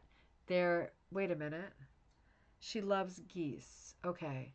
Thank you for all you shared. Debbie Cook. So Debbie, you sent me these two. Oh, maybe this one, right? Because of their like the chicken factor. The chicken factor. Let me just see. Hang on. Oh, there's geese in this one. I'm sorry. It's me. It's not you. It's me. There are geese in this one. Unexpected. It doesn't say, but I'm gonna go out on a limb and say I think this is probably a Michelle Palmer design, just because of the very sort of iconic snowman. It's the Michelle Palmer snowman, isn't it? Very, very sweet. And yes, okay, the geese are there. This is making sense to me now. This is mini punch. Um, what is Japanese punch? Gail, I don't know. Gosh, Gail, I don't know. I'm going to look it up really quick, though. Let me see if I can figure that out real quick. What is Japanese punch? Indeed. Um, Japanese punch. Let's look it up. Maybe one of you knows before I do. I'm wondering if this is yet another tool. Okay, let me just look at this tool. Um, I think it's paper punch. The tool that I'm seeing is a Japanese punch that is just for paper. So I don't think that can transfer onto us. Yeah, this looks like just, as far as I can see, I think it's just a paper craft. Very good question. I'll look a little bit more. Pam says bunka. Okay. Samantha says, is it called bunka? Bunka. Okay. Okay. Let me look that up instead. That is a word I do know, but I have completely forgotten what it looks like. I just did a form of karate instead. We don't want that. Bunka. What is Japanese bunka? It's a knife. Okay. Japanese. Okay, so Judy says bunka embroidery. Let me look up bunka embroidery. There we go. Yeah. Okay, let's see. Is the punch needle the same as bunka? Bunka is considered a form of punch needle technique, and the rayon threads used are woven into a chainette form.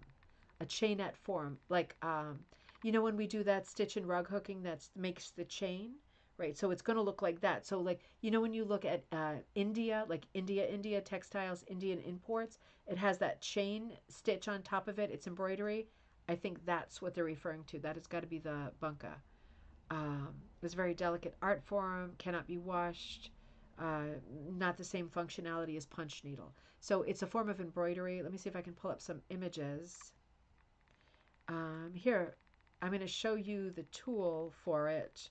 It does look like a punch needle, but it is, let me just show you on my phone. It does look like a mini punch needle, but it is definitely different. Let me see if I can focus that. Maybe not. It looks like an ultra punch, but it's finer. And it is making what looks like more of a sewing stitch, an embroidery stitch. That's a great question. I think I might order a bunka and see how it goes. Interesting.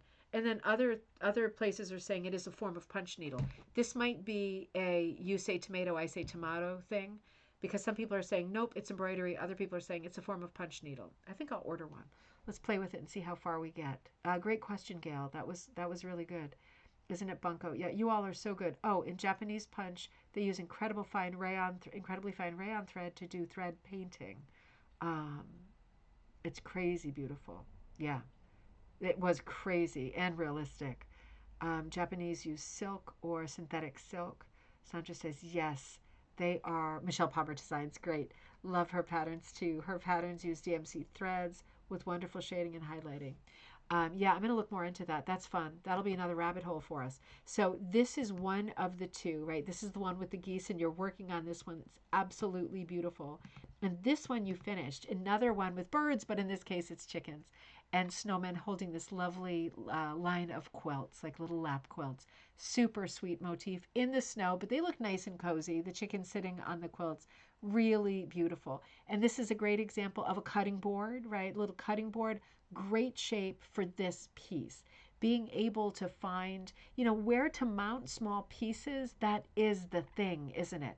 Mounting them on cutting boards just give them that sort of country look. And so that's why it's so popular. But you could really mount your piece in a frame, right? If you put a mini punch needle piece in a frame, make sure you pop out the glass. Don't put glass over it. It's not only going to scrunch up your little loops, but it's going to builds up gases on the inside, right? Humidity and gases on the inside. And it'll create like mold and staining on your piece.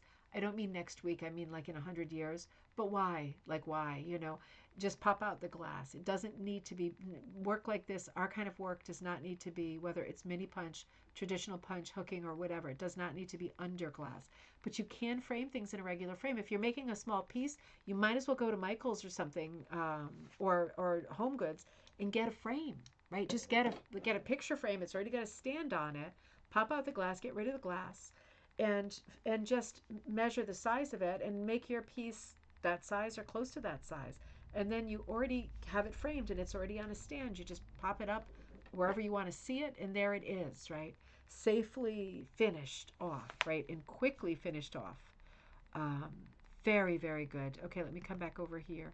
Two beautiful pieces. These really are super charming, Debbie. Super charming pieces. Really fun. I just love the snowman. Michelle Palmer is absolutely beloved artist, right? Pam, this is your piece. I was really taken with this. Um, this is a small project. You wrote, "Hi, Deanna. Looking forward to gallery night on Friday. Hope you can be here," and you are here. This is a small project I designed in punch with my CTR needles several years ago. So CTR is a different brand. It's different than the Russian punch needles. It's different than Ultra Punch. It's different than Pretty Punch. It's just a different brand. And the CTR needles, I think, also come in 3 sizes. Do they come in 3?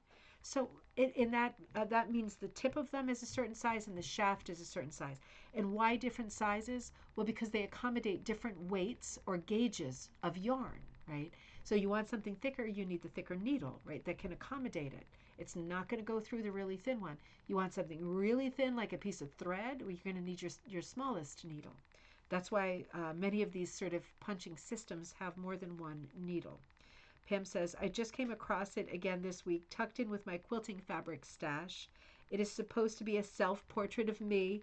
Oh, wow. The gray hair is accurate, and that's a hat I knit myself and felted. Oh, it's beautiful. And my favorite at the time, shades. Oh, this just gets sweeter and sweeter. Holy moly. The little silver bead charm is, of course, a nod to my favorite insect, punched with DMC thread. Pam, this is so beautiful. This is so beautiful. I just love the feel of it.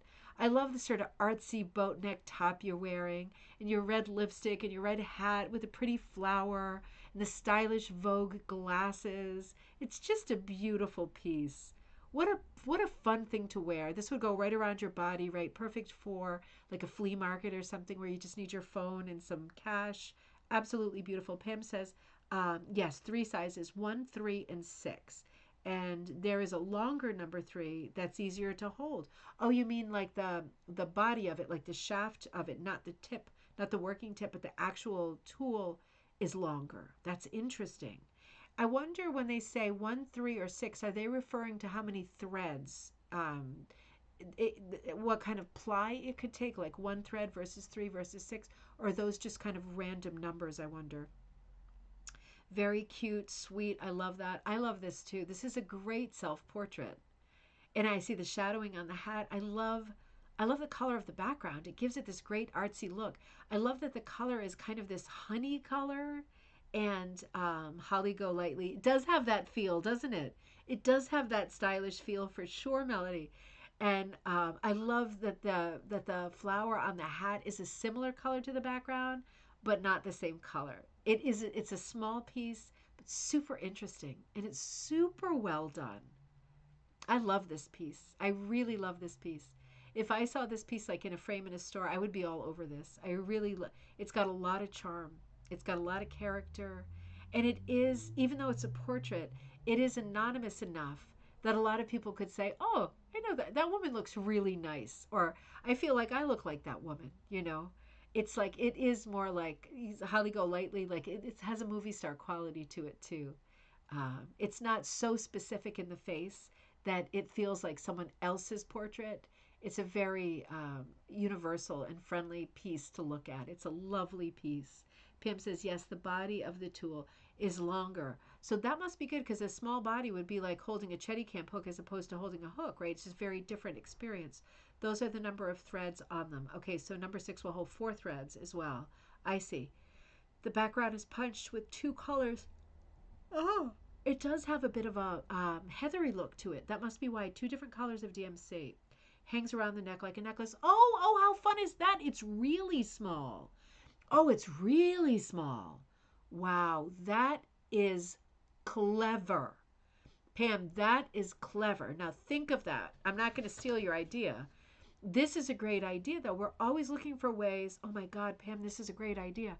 We're always looking for ways to be able to incorporate our rug work and stuff into something that we could wear. Having something like that, and you just sewed on like the little leather strap on it at whatever height you wanted, that is really smart. I really love that, Pam. That is clever. I mean, you could do that as a small hooked piece, particularly with yarn, right, to keep it small. But a mini punch piece, wow.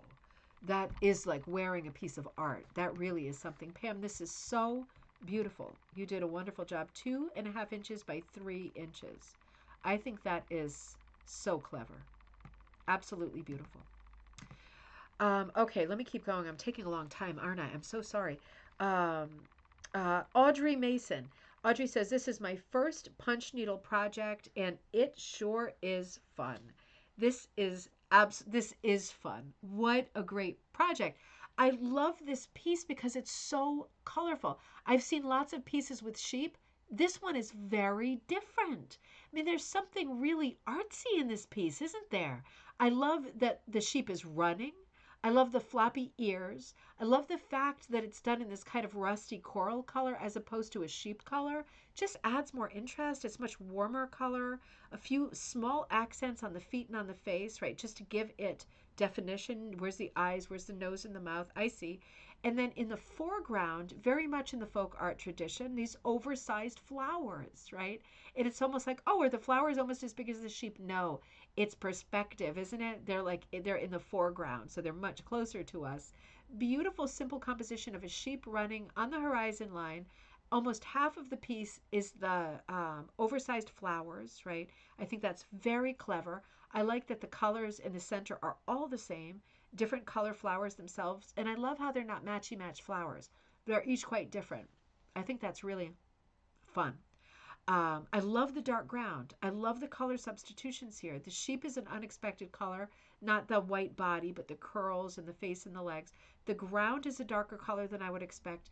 And all of that rainbow blast of color in the background. That is so clever. It just goes to show, right? Say that you didn't plan to do a piece in these colors. Say you were just sitting there and you thought, tonight's the night. Let's do it. Let's fall in love. And you took out whatever scraps you had of yarn material you plan to punch, right? Probably yarn. and you had a simple drawing like this and you thought, good enough, let's do it. It's a sheep and he's at the top and the flowers are taking up the whole bottom. This is the composition, let's go. And you didn't have all the colors that you thought you might want. Oh shoot, I don't really have like green, right?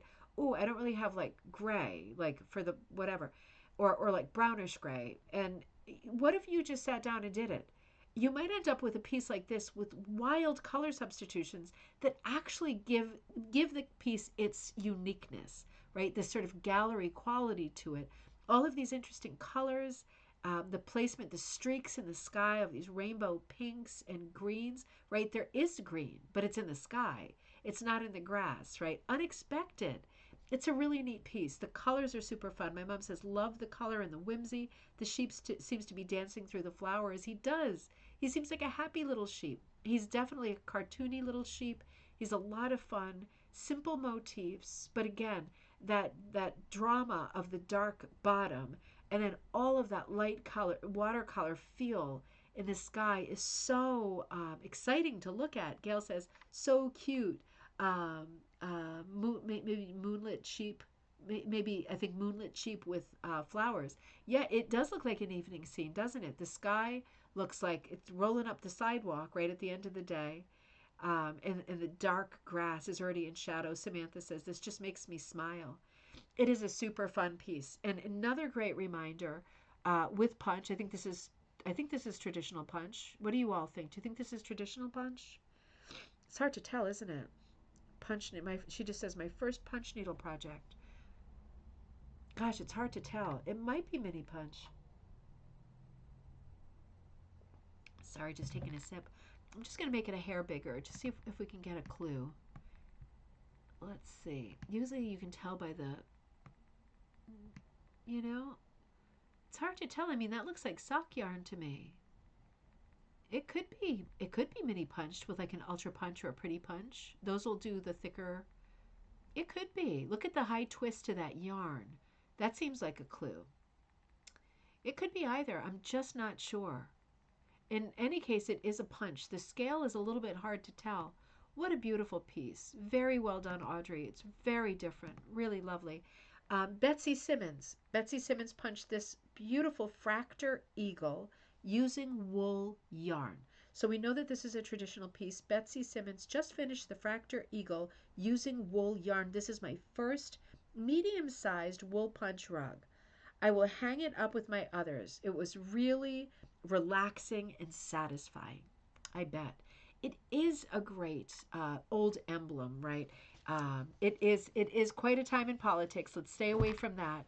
But it is always, in my mind, great and patriotic. I always feel like seeing the eagle, right? It always brings me to my happy place of patriotism and my dad being in the military. And yeah, I love to see images like this. This is just beautiful with the eagle holding um,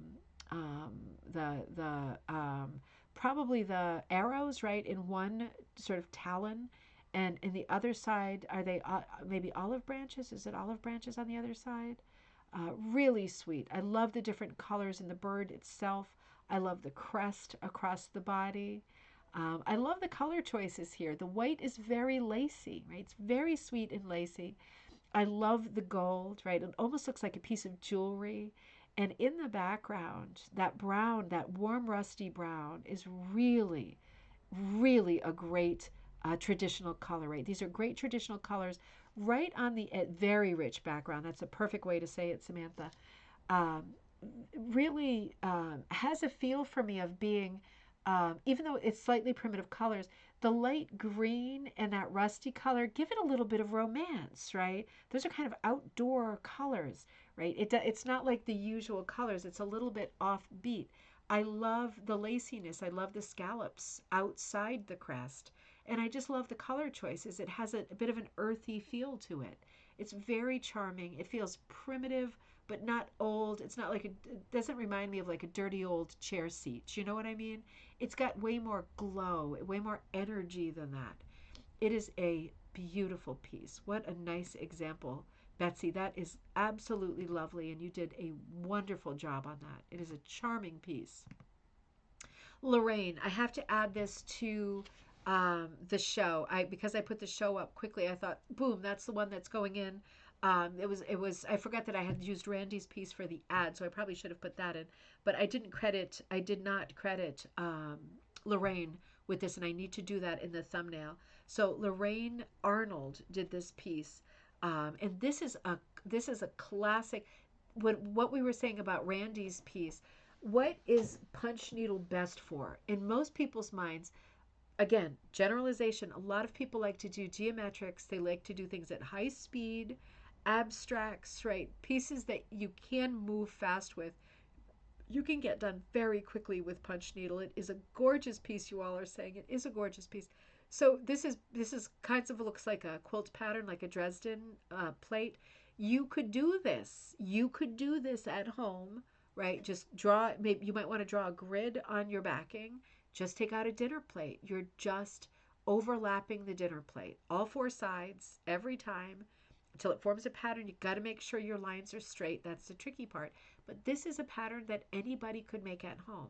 Do you have to concentrate so you don't screw it up? Of course you have to concentrate, or you're going to screw it up, right? Because it's tricky enough with the circles. But if you get it all measured out and you follow the grains, this is a great pattern to work on. It has a bit of a Moorish tile feel to it, right? It's not traditional tiles, it's not squares, right? It's got this irregular repeat tile that's based on a circle. The color play here, the possibilities in a piece like this, all of the different colors that you could do on the edges of the circles. It does an optical illusion thing where you start to say, is it a dinner plate or is it a four-petaled flower, right? Um, One of the great things about this piece is that when you use the white for the central motif, right, the star shape for all of them, then you can really afford to go cuckoo for Cocoa Puffs with all of the colors for all of those petals, can't you?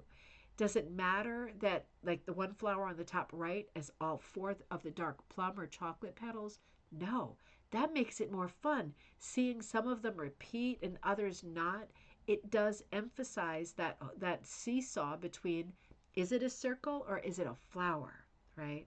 You know, when you kind of you're looking at something so long, you're in the waiting room at the doctor, you're trying to relax, you're spacing out, you look at the pattern on the carpet, or you're in the bathroom stall, things aren't going well, you're in there way too long, you're looking at the pattern on the tiles, and your eyes go, oh, it just changed. It moved before my eyes, right? It's like an optical illusion. This is one of those. It's just a wonderful pattern for that. Pure joy, Sylvain says. So true. It is. It's such a lift. Color wise, it's such a lift. Now, wouldn't it be a very different rug if the centers were all done in different colors? Ooh. Now, what if you did? That would be a variation, because not only are the centers done in white, they're all done in white with a gray or black epicenter, like the little square in the center is gray or black, so dark. Or maybe a little bit of green, but dark, right? They're all dark. So there is some color shift here. That's interesting. But picture this rug as being, say, all of the leaf shapes, right? All of the leaf shapes are white, and all of the other colors are red, right? Bright red or something. It would be a very different rug, wouldn't it? Be a different rug. Now, say, read it from left to right. Get over there on the left and look at the first row of four-petaled flowers. Let's say flowers for the moment, or you can do circles, right? You do you. Let's say that all of the leaves on the left, just that first row, top to bottom, right? Read it like this is an Asian book, not a Western book. Do, like, let's say the leaves go, we'll start like it is, black, purplish gray, but let's say it went black, purplish gray, all the way down. And then in the next row, let's say that the leaves went blue, teal, blue, teal, blue, teal, and that it worked like that. That would be a very different piece too, wouldn't it? There's so many things you could do with color in a geometric piece like this. It's really, the sky's the limit. You can think of it, you can do it. You can think of it, you got that color yarn at home, you can do it.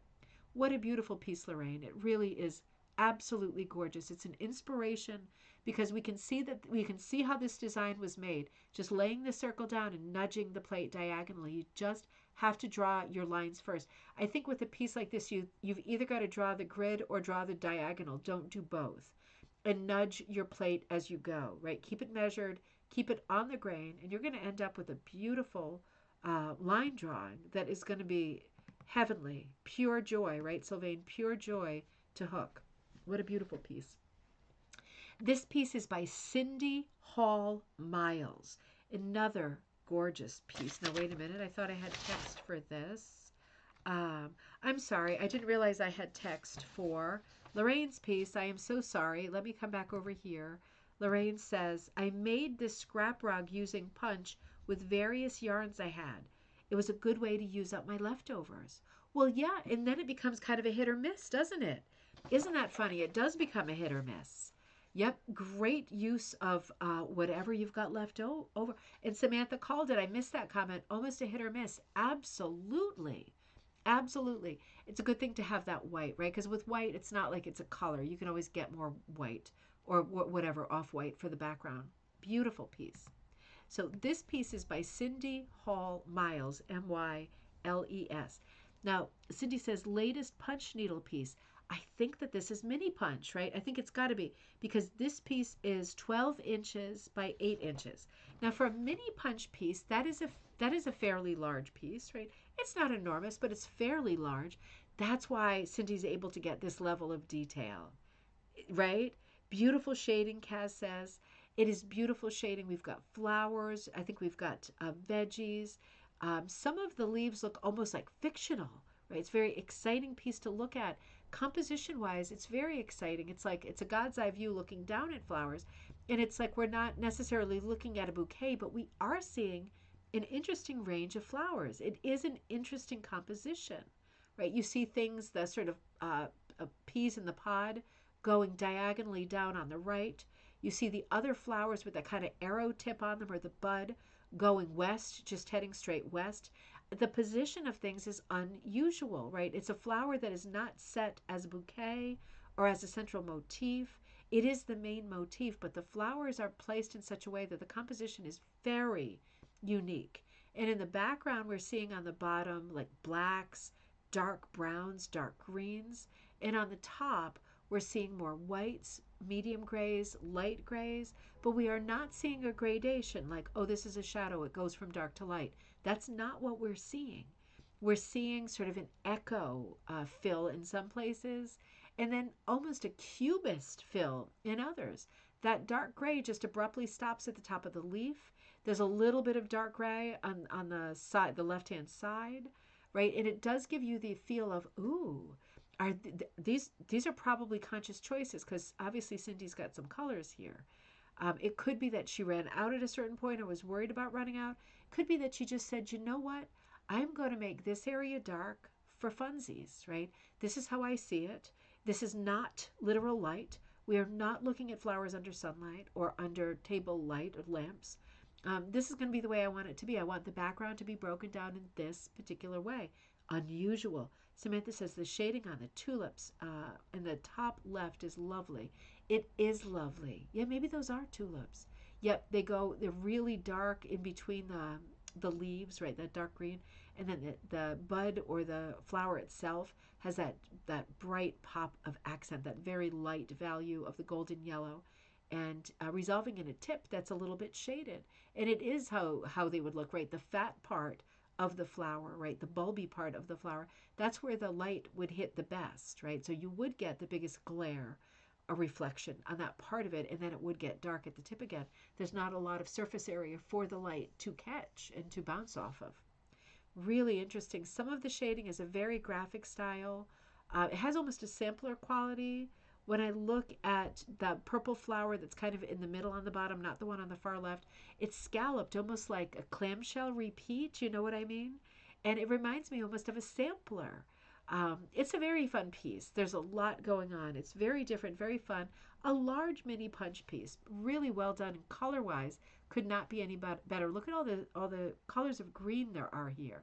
Just green alone, right? I'm seeing 1, 2, 3, 4, 5, 6, at least 7 shades of green, right? That is really interesting. And it just goes to show, it's not like there's infinite colors here, right? We don't count gray because gray, brown, black, and white are neutrals.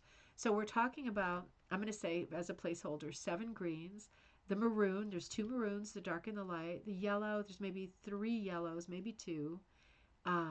There seem to be 4 purples. Oh, there's a little bit of blue in there.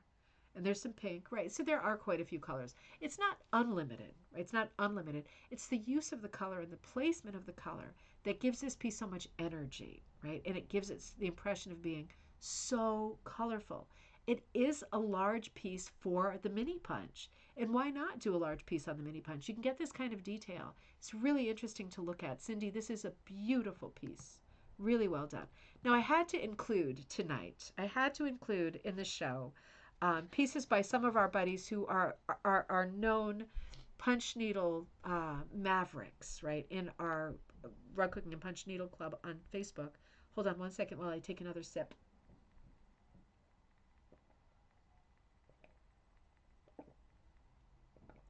You know, I bet I'm so thirsty because I was eating those dang goldfish, those red hots upstairs. I was sitting in Teddy's bed eating them instead of having something normal. That's probably why I'm so thirsty. All right, I was putting the last slides in while I was doing that. I probably ate 40 of them in 5 minutes. All right, this piece appeared this year. He was working on this for over a year. Ryan Richard did this piece in our Facebook group. I don't know if Ryan's on tonight. This is certainly not, typically Ryan has done sort of vintage pieces by brands from the 70s, 60s, 70s, 80s, that were meant for a punch needle or rug hooking, already printed on burlap. And he typically uses the original backing. He sometimes has the problem of it splitting and he needs to patch it, but usually he does. Usually he's very lucky. So this is a piece that he did for friend or family to celebrate a wedding, right? And it's based on the song called "All I Want Is You" by Barry Lewis Polisar. I don't know the song, but maybe it's the one that goes, "All I want is you." That didn't sound good, did it? I might be crossing "All I want is you." Now I can't get the tune of it. There's a lot of songs, I think, called "All I Want Is You." Am I right about that? I don't know the song, but maybe you do. I think it has references in it to some of the stuff that's in here. Maybe not, but I'm seeing snowman at the top left, peas in a pod, down below, like message in a bottle with a jellyfish. And on the left, I think that's like a stylized fire. Um, really charming. And something about castle and a moat, right? This has got to be. Oh, Dave, I was thinking of Carly Simon. You're right. All I want is you. I'm singing it badly. I forgot about that song. Oh, it's not my favorite Carly Simon song. Anticipation will always be my favorite, followed by My Father Sits at Night with No Lights On. Depressing, but great, right? So many of her songs are great. Yeah, All I Want Is You. That's not the one that he's talking about here for sure, right? Yeah, so I don't know that song, not at all. But yeah, I'm guessing there's lots of references to things that we're seeing here. It must be a song that this couple liked. Just so you know, just so you know, this piece is 23 pounds and 3 ounces. It is 12 foot by 6 foot. If you're thinking, does she mean 12 inches by? No, it is 12 foot by 6 foot, right? Whoa. It's a large piece. So he was working on this for just over a year. I remember, I remember one of his questions in the Facebook group. He had done that sort of banner, the diagonal banner on the castle turret thing, and there was a circle in the middle. And he said, "What should I put in the circle?" And he ended up putting 2 rings, like stitching 2 rings on. They're not the rings, obviously, but they look like wedding rings. So that's what's in the middle of that white circle. It is an epically large piece. It is amazing. So this was a gift, and he was obviously for people he loved because he was working on it for over a year. And if you're interested in this piece, this is his own design. If you're interested in this piece and you look at the Facebook group Rug Hooking and Punch Needle Club, just type in Ryan Richard, and you will see a year's worth of posts from the time that he drew it, even a video of him getting it set up on the frame. He always like builds or adapts a frame for a piece this big. He probably had to build a new frame. This is a project. But he posts videos sometimes of himself working on it and photos of his progress, and he tells you how many of this or how many yards of that or whatever. But the final weight, 23 pounds, man, that's a big rug. amazing. So I felt like we could not do a show on punch needle without looking at something of Ryan's and also my friend Tad Richards. Now, Tad took a long break, a long absence from punch needle, not super long, and he's back in it to win it again. So this is the piece that he put up most recently that he's working on. He said on March 17th that this piece is underway. He said, I can see changes that I have to make, but he is back after a long absence. So I am very excited about that. I have always loved Tad's work. I am really looking forward to when he feels the time is right. I'm really looking forward to going over to his place and seeing what he's working on. This is another piece that he's been working on. He only does punch needle. He only does his own original designs. He has a super distinct style. It's a very jazzy style. Incidentally, and I should allow him to report this, but he just wrote a book about jazz, like early 20th century jazz, and is just shortlisted for an award. So yeah, so he's getting very good reviews on the book on jazz that he wrote. So we should congratulate him on that. But you can see that his work does have this sort of jazzy feel to it, doesn't it?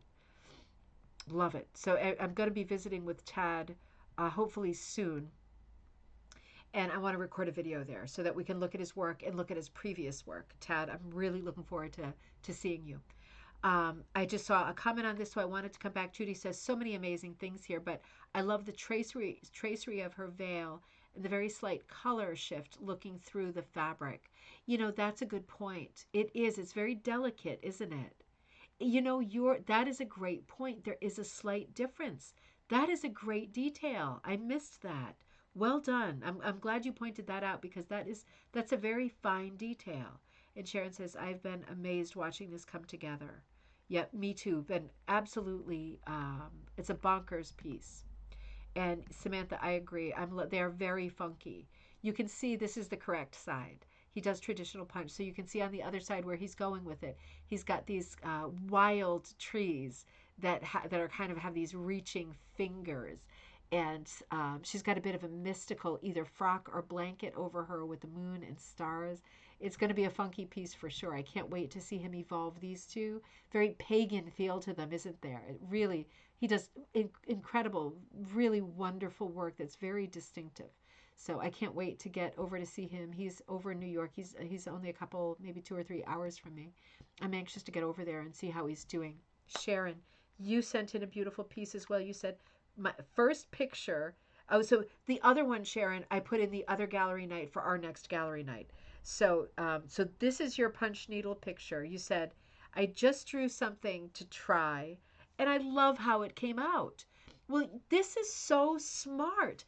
This is such a nice piece. This is traditional punch. Is this traditional punch needle? I think this is traditional punch needle, so not the small punch needle. Now, what a great idea. Again, light background, right? We've been talking about white backgrounds a little bit in this episode. Light background, very, very strong. I love the idea of these different kinds of flowers kind of standing at attention like little soldiers with the same colored leaves. It's a colorful piece. You bring a lot of unity to the piece by having them all the same color.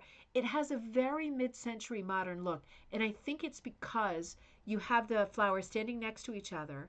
The petals are all standing up. They're not really touching and overlapping. There's no confusion here. I can see each flower.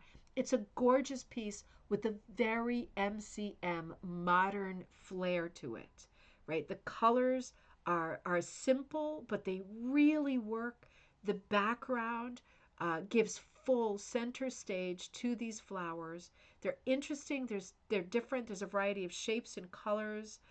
Yes, it is traditional punch, not mini punch. It's a great composition, and it's a brilliant idea to be able to oh, Melanie, the veil is actually netting that is attached to the canvas. Okay, I'm going to have to go back to that in a minute. Interesting. Judy says, I remember him writing about that. That's insane. We'll go back and look at that in just a minute. I just want to enjoy this for another minute. I love the composition, and I think there's a lot to be said. I'm just looking at my notes to see how much more we've got. We've got a little bit more. I'm going to keep going. I was going to say, let's quickly do a crash course in drawing different kinds of flowers. I did this when I was teaching today. We drew a few different kinds of flowers.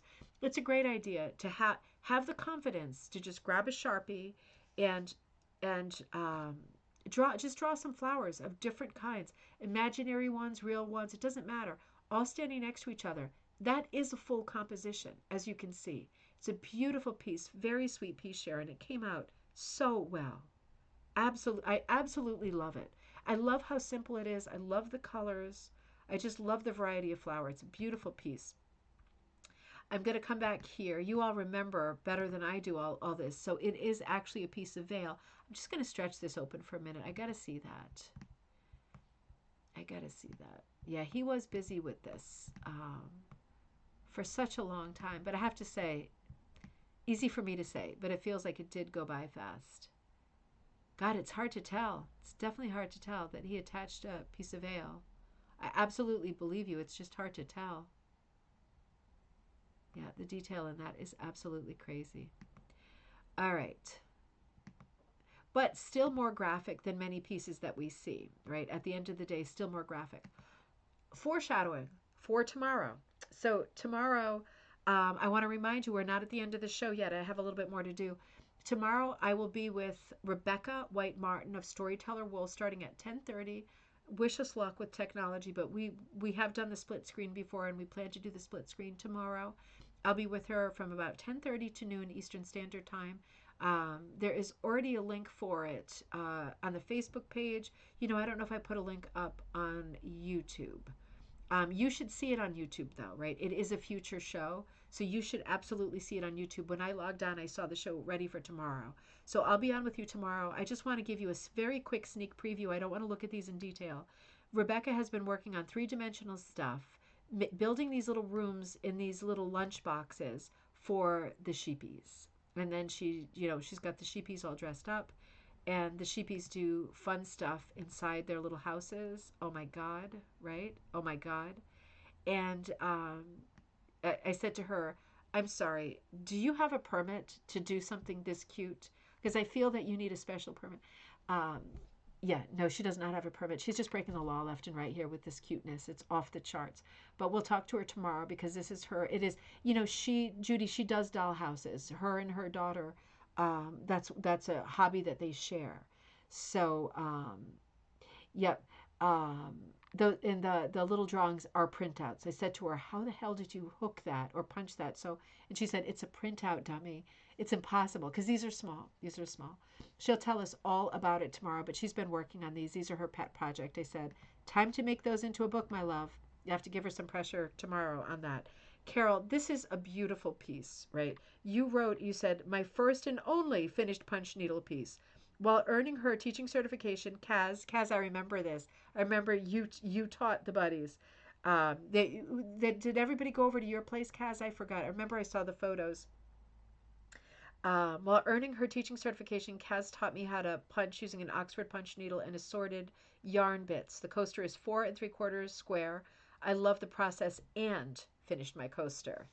Well done.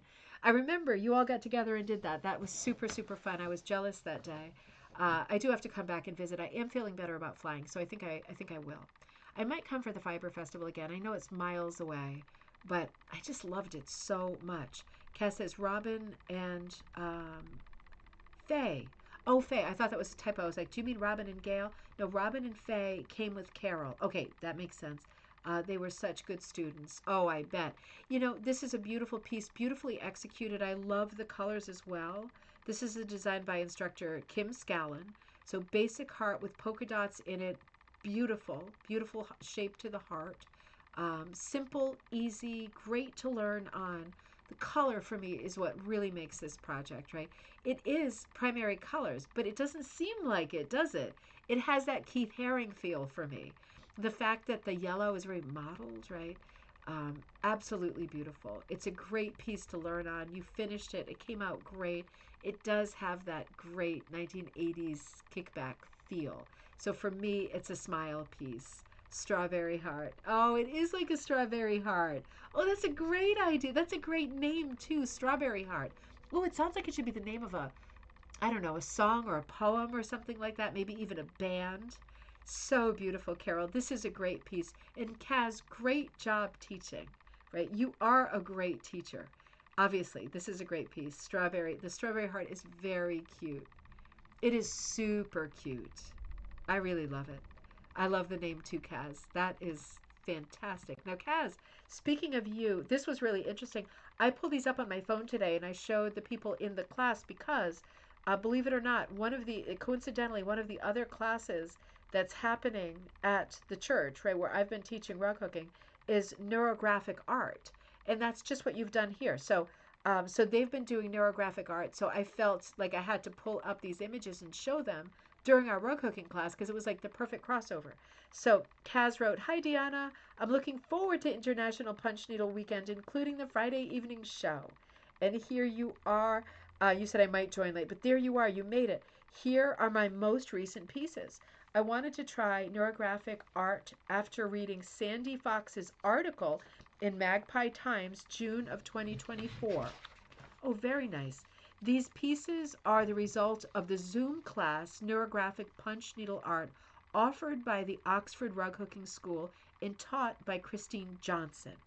The first piece was punched based on a watercolor that I had created. Fantastic. And you see there's different techniques in there, right? When you look closely, you can see those classic Oxford techniques in there, right? Using the punch needle to do fancy stitches. Cass says, I drew circles and connected them with lines without creating any particular objects that neurotropic art represents. I came across the concept of chakras and wanted to incorporate it into my piece. The circles and their colors, red, orange, yellow, green, blue. I might be looking at the wrong piece, Cass. Hold on one second. Let me just check. Because there were, nope. No, I think we're on the right piece. Sorry, that was a terrible spoiler alert. We're not there yet. Green, red, blue, indigo, and violet represent the 7 wheel focal points of energy in my body. Oh, interesting. The 7 wheel focal points. Wheel, like a spinning wheel, right? This is 12 by 12 inches. Piece represents my desire to unblock chakras and maintain balanced physical and emotional well-being. Each circle, in other words, wheel, is surrounded by its complementary color, and I try to represent the fact that no single chakra dominates. Interesting. Interesting. There is a great piece of storytelling.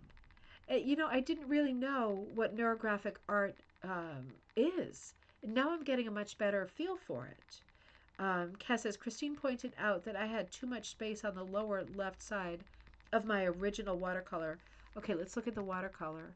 Of my original watercolor, um, hold on, neurographic art.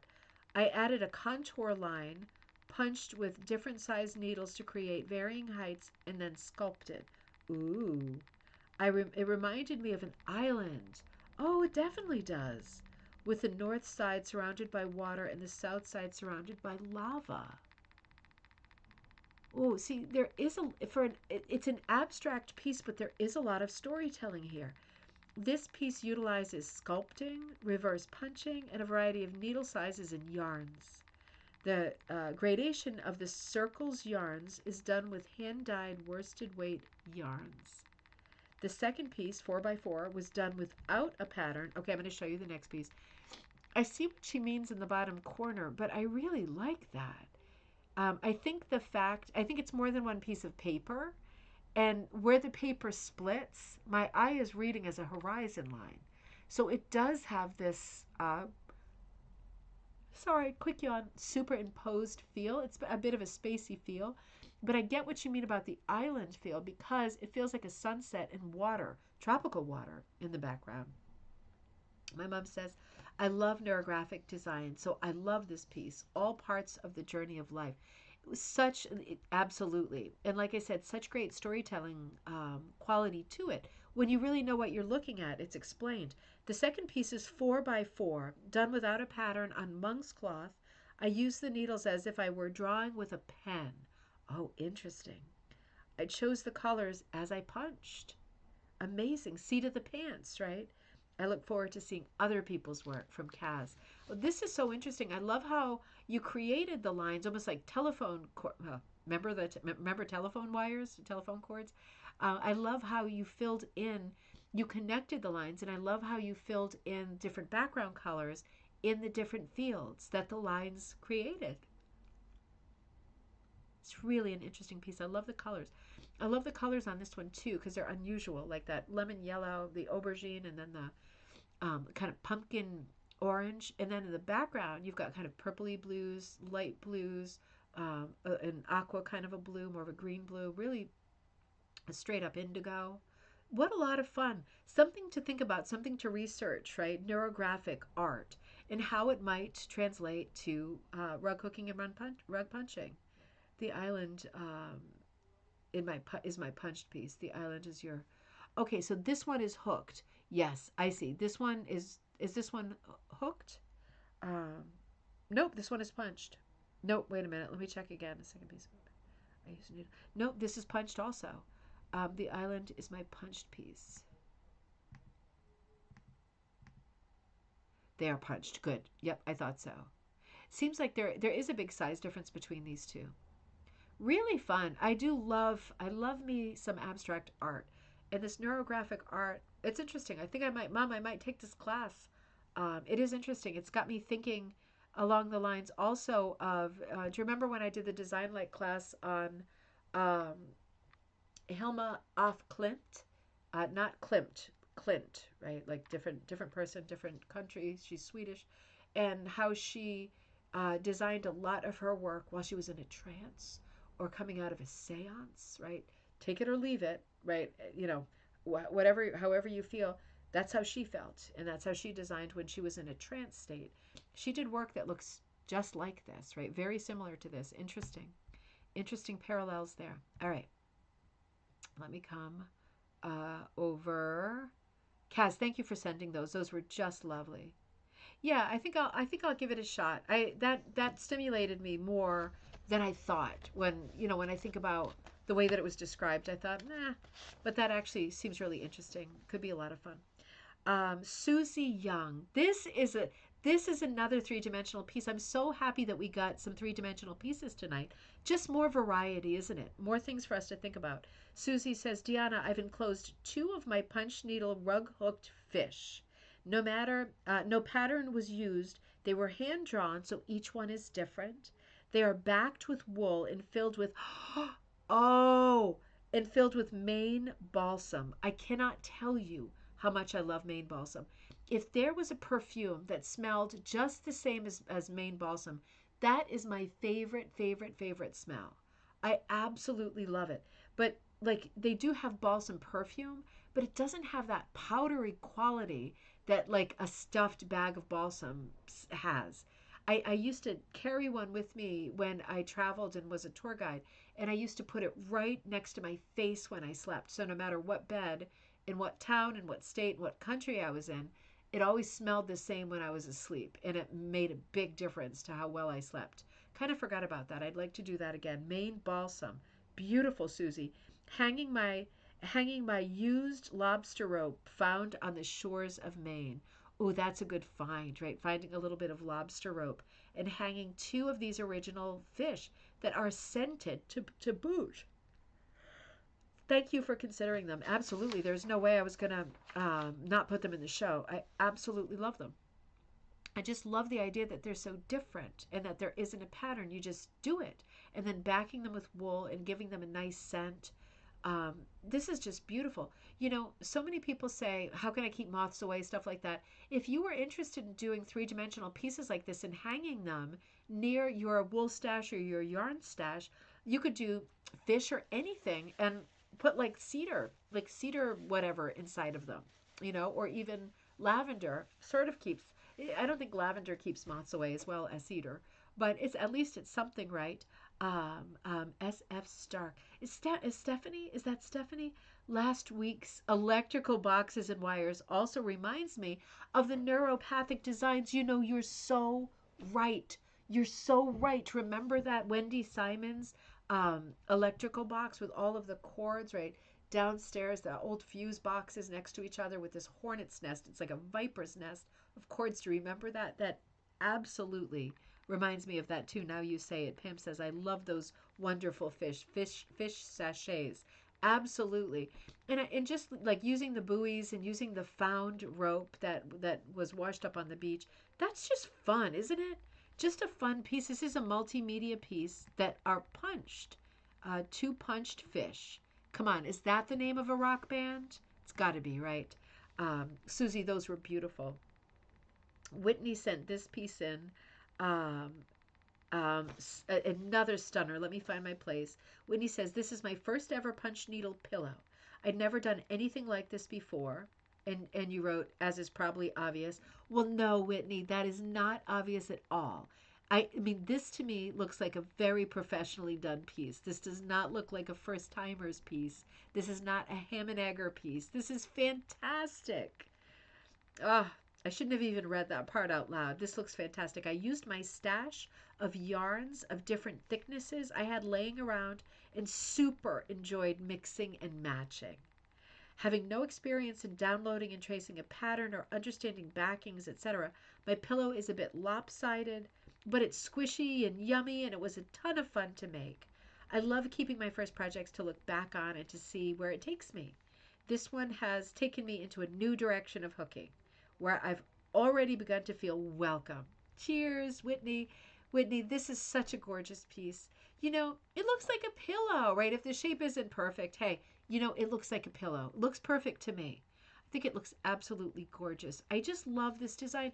Good for you for figuring out how to print out. I should do another video, beginning to end. Picture on the computer, print it out, tape it together.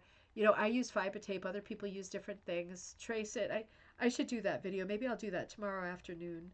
Um, good for you for figuring it all out. I know there's a lot of videos. Oh, Veronica, good to see you. It does not. Veronica says, no, it does not look like a beginner project. Great job. My mom says, such a pretty pillow. It is such a pretty pillow. It's another very contemporary design. And I can see that you used different materials, Whitney, because I'm looking at the red berries, and that looks like a much finer, also the kind of celadon green leaves, the more fern leaf. It looks like a completely different material, right? Particularly the berries, right? It seems like it has a high twist. It's much thinner with a high luster, very different, similar to the material that's used for the kind of celadon green ferns. Everything else seems like a different, like a thicker material to me. So interesting, right? When things look different, it gives you slight height differences. This is a really graphic piece. It's not a repeat pattern, it's a crop of a pattern, right? Very interesting. I love the use of the two different kinds of leaves. I love the split leaf. A split leaf cut in half always feels like a 1950s leaf to me, right? Right in half, half one color, half the other. And these circular flowers, right? The sort of shapeless circular flowers, just very basic, super mid century modern. Color wise, I think it's a brilliant piece. I love the sort of medium dark blue background with the super dark green with the pistachio split leaves. I like that the berries are all the same color because it keeps a sense of continuity going. And then the flowers seem white. There might be a second color, but they're like white snowballs, right? Very, very appealing. And then you introduced a really warm sort of fern leaf just in a few places, but you've got a lot of cool colors here. So it was smart, just instinctively smart for you to go with that color for that different leaf. It's a different kind of leaf, it's a different shape, it's almost a different scale, it's a much smaller leaf. Whitney, it's a beautiful piece. It's an inspired piece. You have executed it perfectly. This is absolutely gorgeous. So, and good for you for turning it into a pillow because that's another layer of aggravation. I mean, come on. It is, right? You didn't just finish it like and leave it for dead like I do and not even finish the edges. You actually finished it. You did great. You did great. It's a super nice job. I'd be so proud of this, and I can't wait to see what you do next. It's absolutely lovely. Samantha, last but not least, you sent some beautiful work tonight. You said, hello, I'm just submitting a couple of pieces for gallery night. No problem. No, never be sorry about being late because if I get it late and I have time to do it, I do it. I got home from teaching the class. I saw there was a few more left. All of the ones that were in my box, I was waiting from one more from Anne and I didn't get it. So it must have gone to the wrong place or it didn't make it to me in any case. But I did have a few and I sat in Teddy's room with those dang red hot goldfish And I put them in, and it worked out just fine. And I'm sorry I was a couple minutes late, but it worked out just fine. So if I have time, I will always do it, and if not, I'll always just put them into the next show. I promise. So Samantha, you sent in some beautiful pieces, including early punch ginkgo leaf from the Amy Oxford book. This makes me really happy, and I know Amy's super busy these days and just shifting gears with life in general. I know she's watched the show in the past. I wish that she was watching right now or that she watches a rerun, because I know that it would make her feel great that you did a pattern from the book. Right? We don't see enough patterns from books being done. As someone who creates books with lots of patterns, and Magpie Times magazine, you hardly ever see people doing the patterns. I know it's nice to have the patterns for when, for a rainy day, for when you feel like it. It's nice to see someone doing recognizable patterns from books, because this ginkgo leaf is a beauty. You did a lovely job with the ginkgo leaf. You chose interesting colors, um, similar color palette to Whitney. Isn't that funny? That sort of well, this is more of a gold in the ginkgo leaf, but they're kind of offbeat colors again. The turquoise, right, and then that brownish gray around the edge. They're slightly unusual colors. The white background, again, we're seeing a lot of white backgrounds tonight. They really, really work. I love the ginkgo leaf. You did a great job with this. It looks like it's on monk's cloth. Looks like you were experimenting. Um, you were experimenting with different stitches, right? You're figuring it all out. That is a stunning piece. And then you sent this piece, which is a sample piece. You said mixed fiber, my own pattern for practice, and and you wrote sample on it. Now you're doing some serious grown up time, Samantha, for sure you are, because you actually made a sample piece. Like, I'm not enough of a grown up to have ever done this. You actually made a sample piece, and this is a great piece. It says sample. You've got a couple motifs. You've got the flower with the flower with all the different colored petals in the concentric circle, and you've got this busy background with this tweedy yarn. You change colors up at the top. You switch colors for all of your letters and fiber too. It's absolutely beautiful piece. And you said, this is your sample piece. You said, um, look how packed it is. And I want to respond to that by saying, well, first of all, right, it's a little bit dense. It's just a little bit dense. When you show it in that angle, it is quite dense. I can see it's buckling just a little bit, just a little bit. But this looks like a wool piece. And I would say, if you laid on it with and blocked it, laid on it with the iron on high for like 20 minutes, I bet you would flatten this out. And since wool has such a long memory, it probably would stay flat. I think it's a stunning piece. I get what you mean.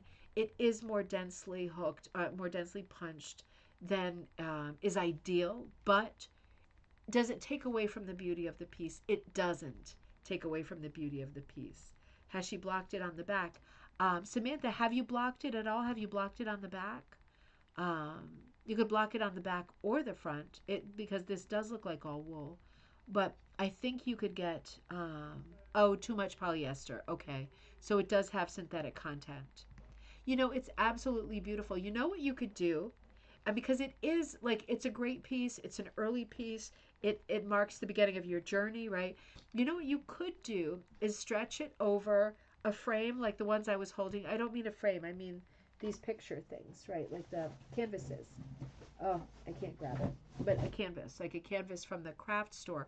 You could stretch it over that kind of a frame with a staple gun, with upholstery tacks, just hammer them in, but stretch it. And then it'll settle itself down without a doubt. If you could get it onto a backing that's a similar size, you would definitely settle it right down. That would totally work. You could alternately mount it onto like a wooden board, like a plaque, again with nails or upholstery tacks. They would show. They would definitely show. Maybe nails. Just stretch it out permanently. Mount it on a piece like that, and you will absolutely hide the fact that it's densely punched. Samantha says, exactly. I wanted to see how different things punched up. Yep. It's great to experiment like that. That's exact. And Judy says that's exactly why you do samples, to figure out all kinds of things. Absolutely. Absolutely. I think it's a stunning piece. You put me to shame. I have never, you know what? I did do one sample piece once for a video, but I should do more sample pieces because Judy's right. You figure out all kinds of stuff from working on samples. Um, Whitney, this is one of your pieces, right? I just want to confirm. I'm pretty sure this is one of your pieces. I think this is a piece by East Coast. What is it? Annette Lewis, right? East Coast Needle Punch Needle, East Coast Punch Needle. It's I think she's Nova Scotia. East Coast Punch Needle Designs, I think.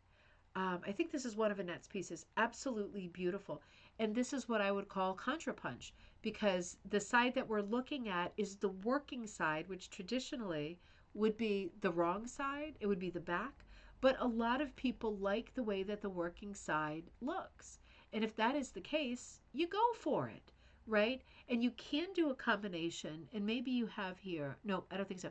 You can do a combination of hooking and punching. It's particularly easy if you do contrapunch and you're punching. So if you're doing contrapunch, make sure that the tip of your punch is loaded with washers, those O-rings, right? Because why have a long loop on the back if you're not using the back? You're just wasting a ton of material, right? So, sorry, I'm biting a hangnail. So think about that because if you like contrapunch, you can do a great combo because all of the information, all of the lines would be on the reverse, right? That is the working side for punch. So if you're keeping it as a contrapunch and you're using the back side as the finished side, your lines are already there. You could punch part of it and hook part of it. Ooh, that'd be an easy project to do and what a lot of fun. Yes, Annette Lewis. It's much better than the sampler.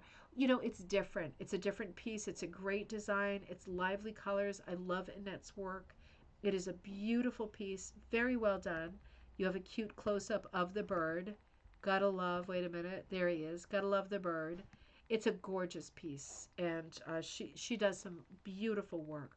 Well worth looking at. It has that real, and Samantha, you're Canadian, right? Has that really Canadian flavor to it, right? Very charming, very distinctive. These old port towns, right? Unbeatable, just absolutely beautiful, charming. Gorgeous piece. Now, I want to show a piece that you sent. Looks like loops in the center. It does. Are those? Did you do Samantha? Did you do hooking in the center for the sort of wall with the verticals? It does look more like loops. You know, I think subliminally I clocked that, and that's why my mouth started running about using the contra punch with loops. Interesting.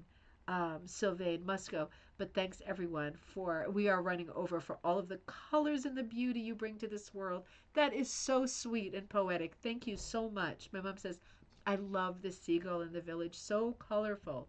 No reverse punch for the lupins. Oh, lupins, of course. No, so those are reverse punched too. Okay, those are also reverse punched. They're vertical. Maybe it's just giving a different pattern. Well, you know, I just thought back to your other piece. Hang on. I just thought back to this, right? And you can see on the side where you're experimenting with punch, you are getting different effects with the punch, right? So that makes a lot of sense. Interesting. Very smart.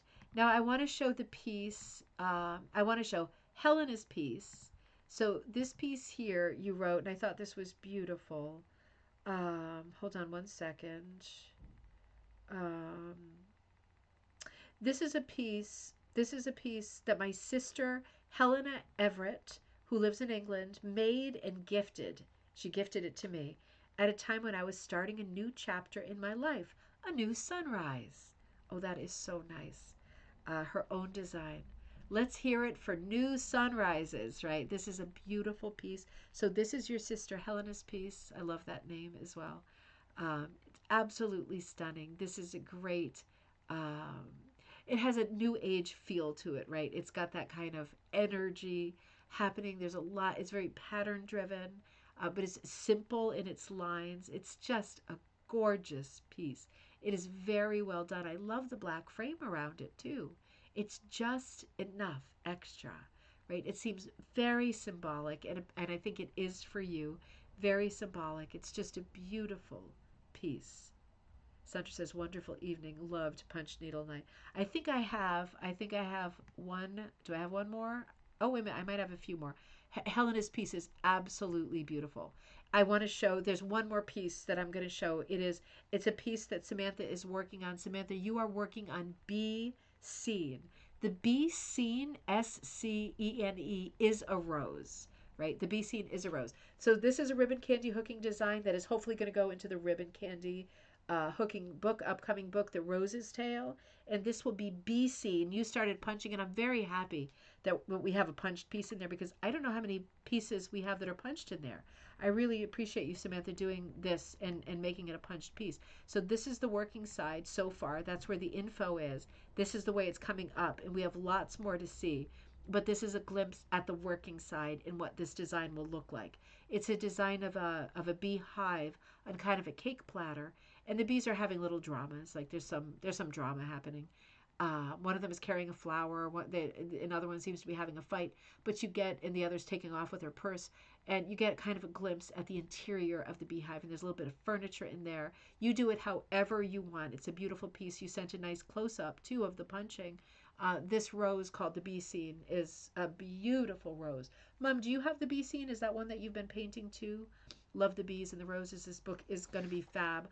I hope this book is going to be fab. Samantha, those are some beautiful pieces. Thank you so much for sending those. Everybody who sent me this gorgeous work tonight, thank you so much. And thank you thank you to everybody who got pieces to me quickly because I just thought about running the punch themed show last week. So you all got work to me really quickly, and I appreciate that because I was able to put together a show where we are just looking at punch work. Very fun, very different, I think really educational, especially for people who have long been hookers and not punched at all. I think this was very educational. Okay, so the bee scene, Mom, that's another one that needs doing for sure. Hey, it was wonderful spending time with you tonight. Happy Friday night, everybody. It was really a lot of fun looking at your punched pieces. I am super inspired. I'm going to find my piece that I was going to start working on tomorrow. I think I might start working on it right now. I feel like I'm going to keel over, but I might work on that for 15 minutes before I have to get up and get to bed. I want to be fresh tomorrow when I log back on and we're live together again at 10:30 Eastern Standard Time. It'll be on the same way, so you should see it here. Thank you, and Teddy, and the group. Thanks, Gail. Um, yeah, so I'll be back on at 10:30. We'll log on for a little while. We'll talk about all our Tigger news, finally getting things going. Man, it was not easy.